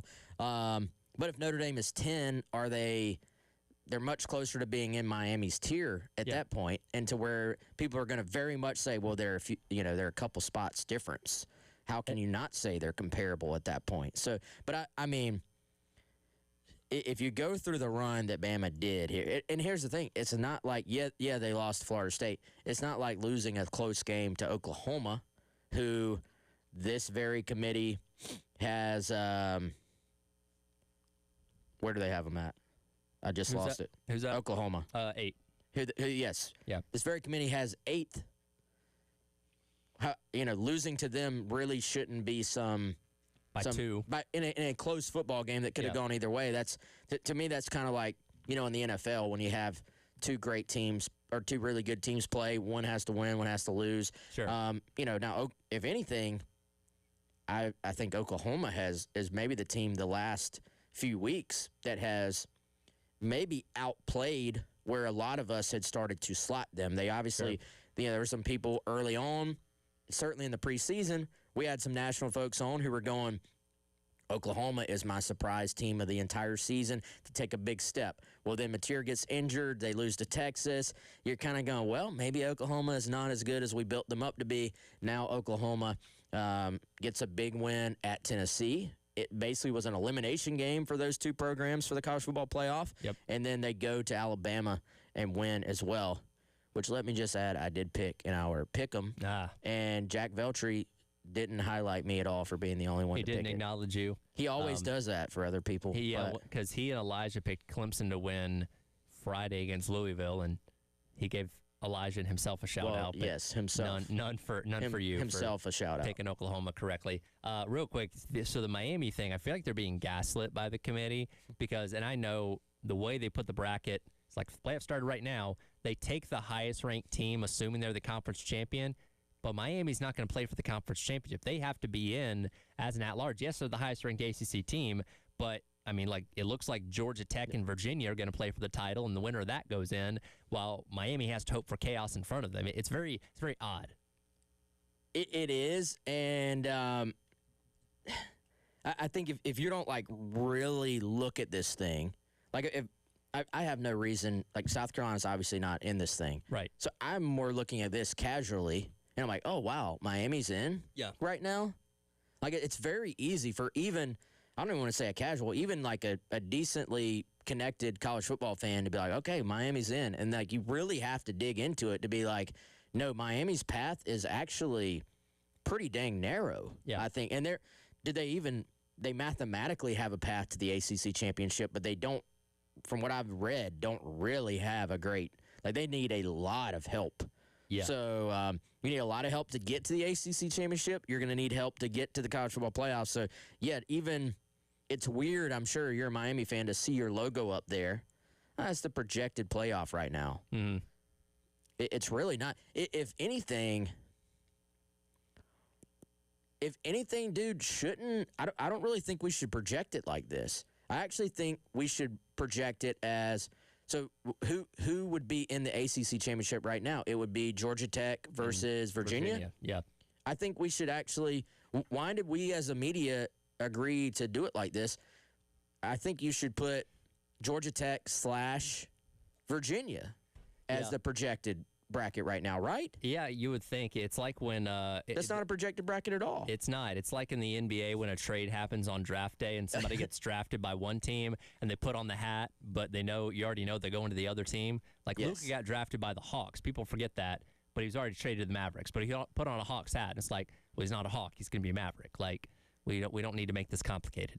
Yeah, this is silly. It really should just be, or if you really want to, you just want to give fans one team. Yep. Put the highest ranked of the 2 that are projected to play in the conference championship. Think it'd be simple. Firehouse Subs tailgating platter giveaway right now. Caller number 3 at 803-404-6100. Wrap up the hour next here on your Wednesday on the Game.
right, welcome back in. Gamecock Central Takeover Hour presented by Firehouse Subs. Tyler and Wes wrapping up the hour here on your Wednesday on the game.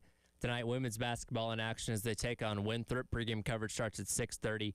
Tip-off at 7, which you can listen to right here on 107.5. The game last night, men's basketball in action, taking on Radford. Fourth game of the season, fourth game in a row at home, and they'll head on the road coming up this weekend to West Virginia. But they took care of business last night as they pick up the 87-58 win. And when Jack and I talked about this earlier, probably the most dominant win you've had so far. We're able to score in a couple different ways last night. Three ball wasn't quite falling the way it had in those first handful of games. And, you head into your tougher opponents in Butler and Northwestern this weekend with, I'd say, good amount of momentum. Yeah, Tyler, remind me in the final 20 seconds to share some non-sports breaking news with you. Okay, sure. But that was probably it's got to be their best all-around performance at this point, right? Like, Okay. you were not shooting the basketball from three incredibly well, but the ball movement was great. Your depth was sort of showing off a little bit. I'm kind of sitting there watching all the different rotations they're using, all the different guys that they're using in different roles. What is this rotation actually going to look like when they start getting into tougher competition, and how does that kind of play out? Will it be a game-to-game thing based on matchups and your competition and sort of how they play? Well, to me, one of the biggest, developments for last night is we saw Elijah Strong start to emerge as well. And he's someone that, I think there was actually a little bit of buzz. Lamont Paris talked about this yesterday, that maybe he was the guy of the transfers who preseason they were like, man, this guy is a little bit better than our evaluation even said.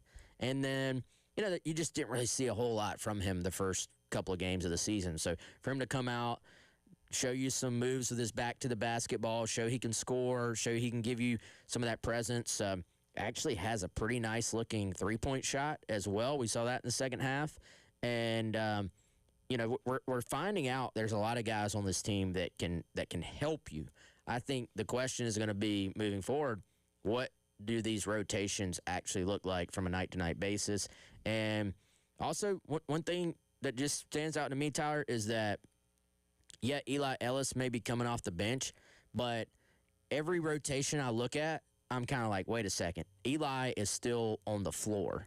Like, they're putting a lot on this kid as a freshman, and so far he has responded at every turn. Yeah, and last night you had the situation where Michi Johnson went out for a little bit with what looked like a worse injury than I think it ended up being, but Eli Ellis went out there, commanded the court really well, and, you, as for being a young guy, you do trust him during your offense when his number is called upon. But, yeah, he can score in a variety of ways, kind of playing that two spot as well. So I'm excited, like you, to see once they kind of have to narrow things down a little bit when they get into the stiffer competition, who stays on the floor, who gets minutes, who do they use in multiple ways, because this does seem like they have a very talented roster for sure. Dude, Grant Polk can shoot the eyeballs out of that thing. Yeah. Eli can, I feel like the word crafty just gets thrown around, but if there's ever a definition like that matches that, it's with him. Like, just the ability to be as small, like not big as he is comparatively, the job he can do down low as well, and getting people off their feet and using pump fakes, and just that little sort of teardrop runner he hit over a guy much bigger than him. He just has a very deep bag of things that he has clearly worked his entire life on perfecting. And so far, man, there has been no signs of this being a big jump in competition for him. Doesn't seem that way. Final 60 seconds. What's your breaking news? This is just for you, Tyler. Okay. Non-sports related. All right. I just got a Firehouse Subs alert. The French dip is back. There we go. That's what I'm talking about. How about that? Premium roast beef, melty cheese, and savory au jus. How about that? Celebration. I turned my microphone off. You got so excited that I you turned my microphone off. I thoroughly enjoy the Firehouse Subs French dip. That one's on pretty high on your list, right? When it is available, it's right up there with brisket add bacon with Gator hot sauce. Like, it's a 1A, 1B situation. So I'm very excited to have that back. And I know we just went the other day. I can't wait to get back to another Firehouse Subs so I can try it again. I got excited for you because when I saw that alert, I was like, Tyler is going to be pumped about this. And if you're watching on the YouTube stream, you can see the grin on Tyler's face. I'm so thrilled. I'll have to convince my wife to get some Firehouse subs, which isn't hard. She loves it too, to get some Firehouse subs this weekend so I can try it as soon as possible. But and also shout out to Mark for winning the Firehouse subs tailgating platter this week. Larry and everybody will get that to you hopefully here very, very soon. We'll talk tomorrow about what the coordinators have to say. Coming up next, it is the halftime show with myself and Bill Gunner as your Wednesday rolls along here on The Game.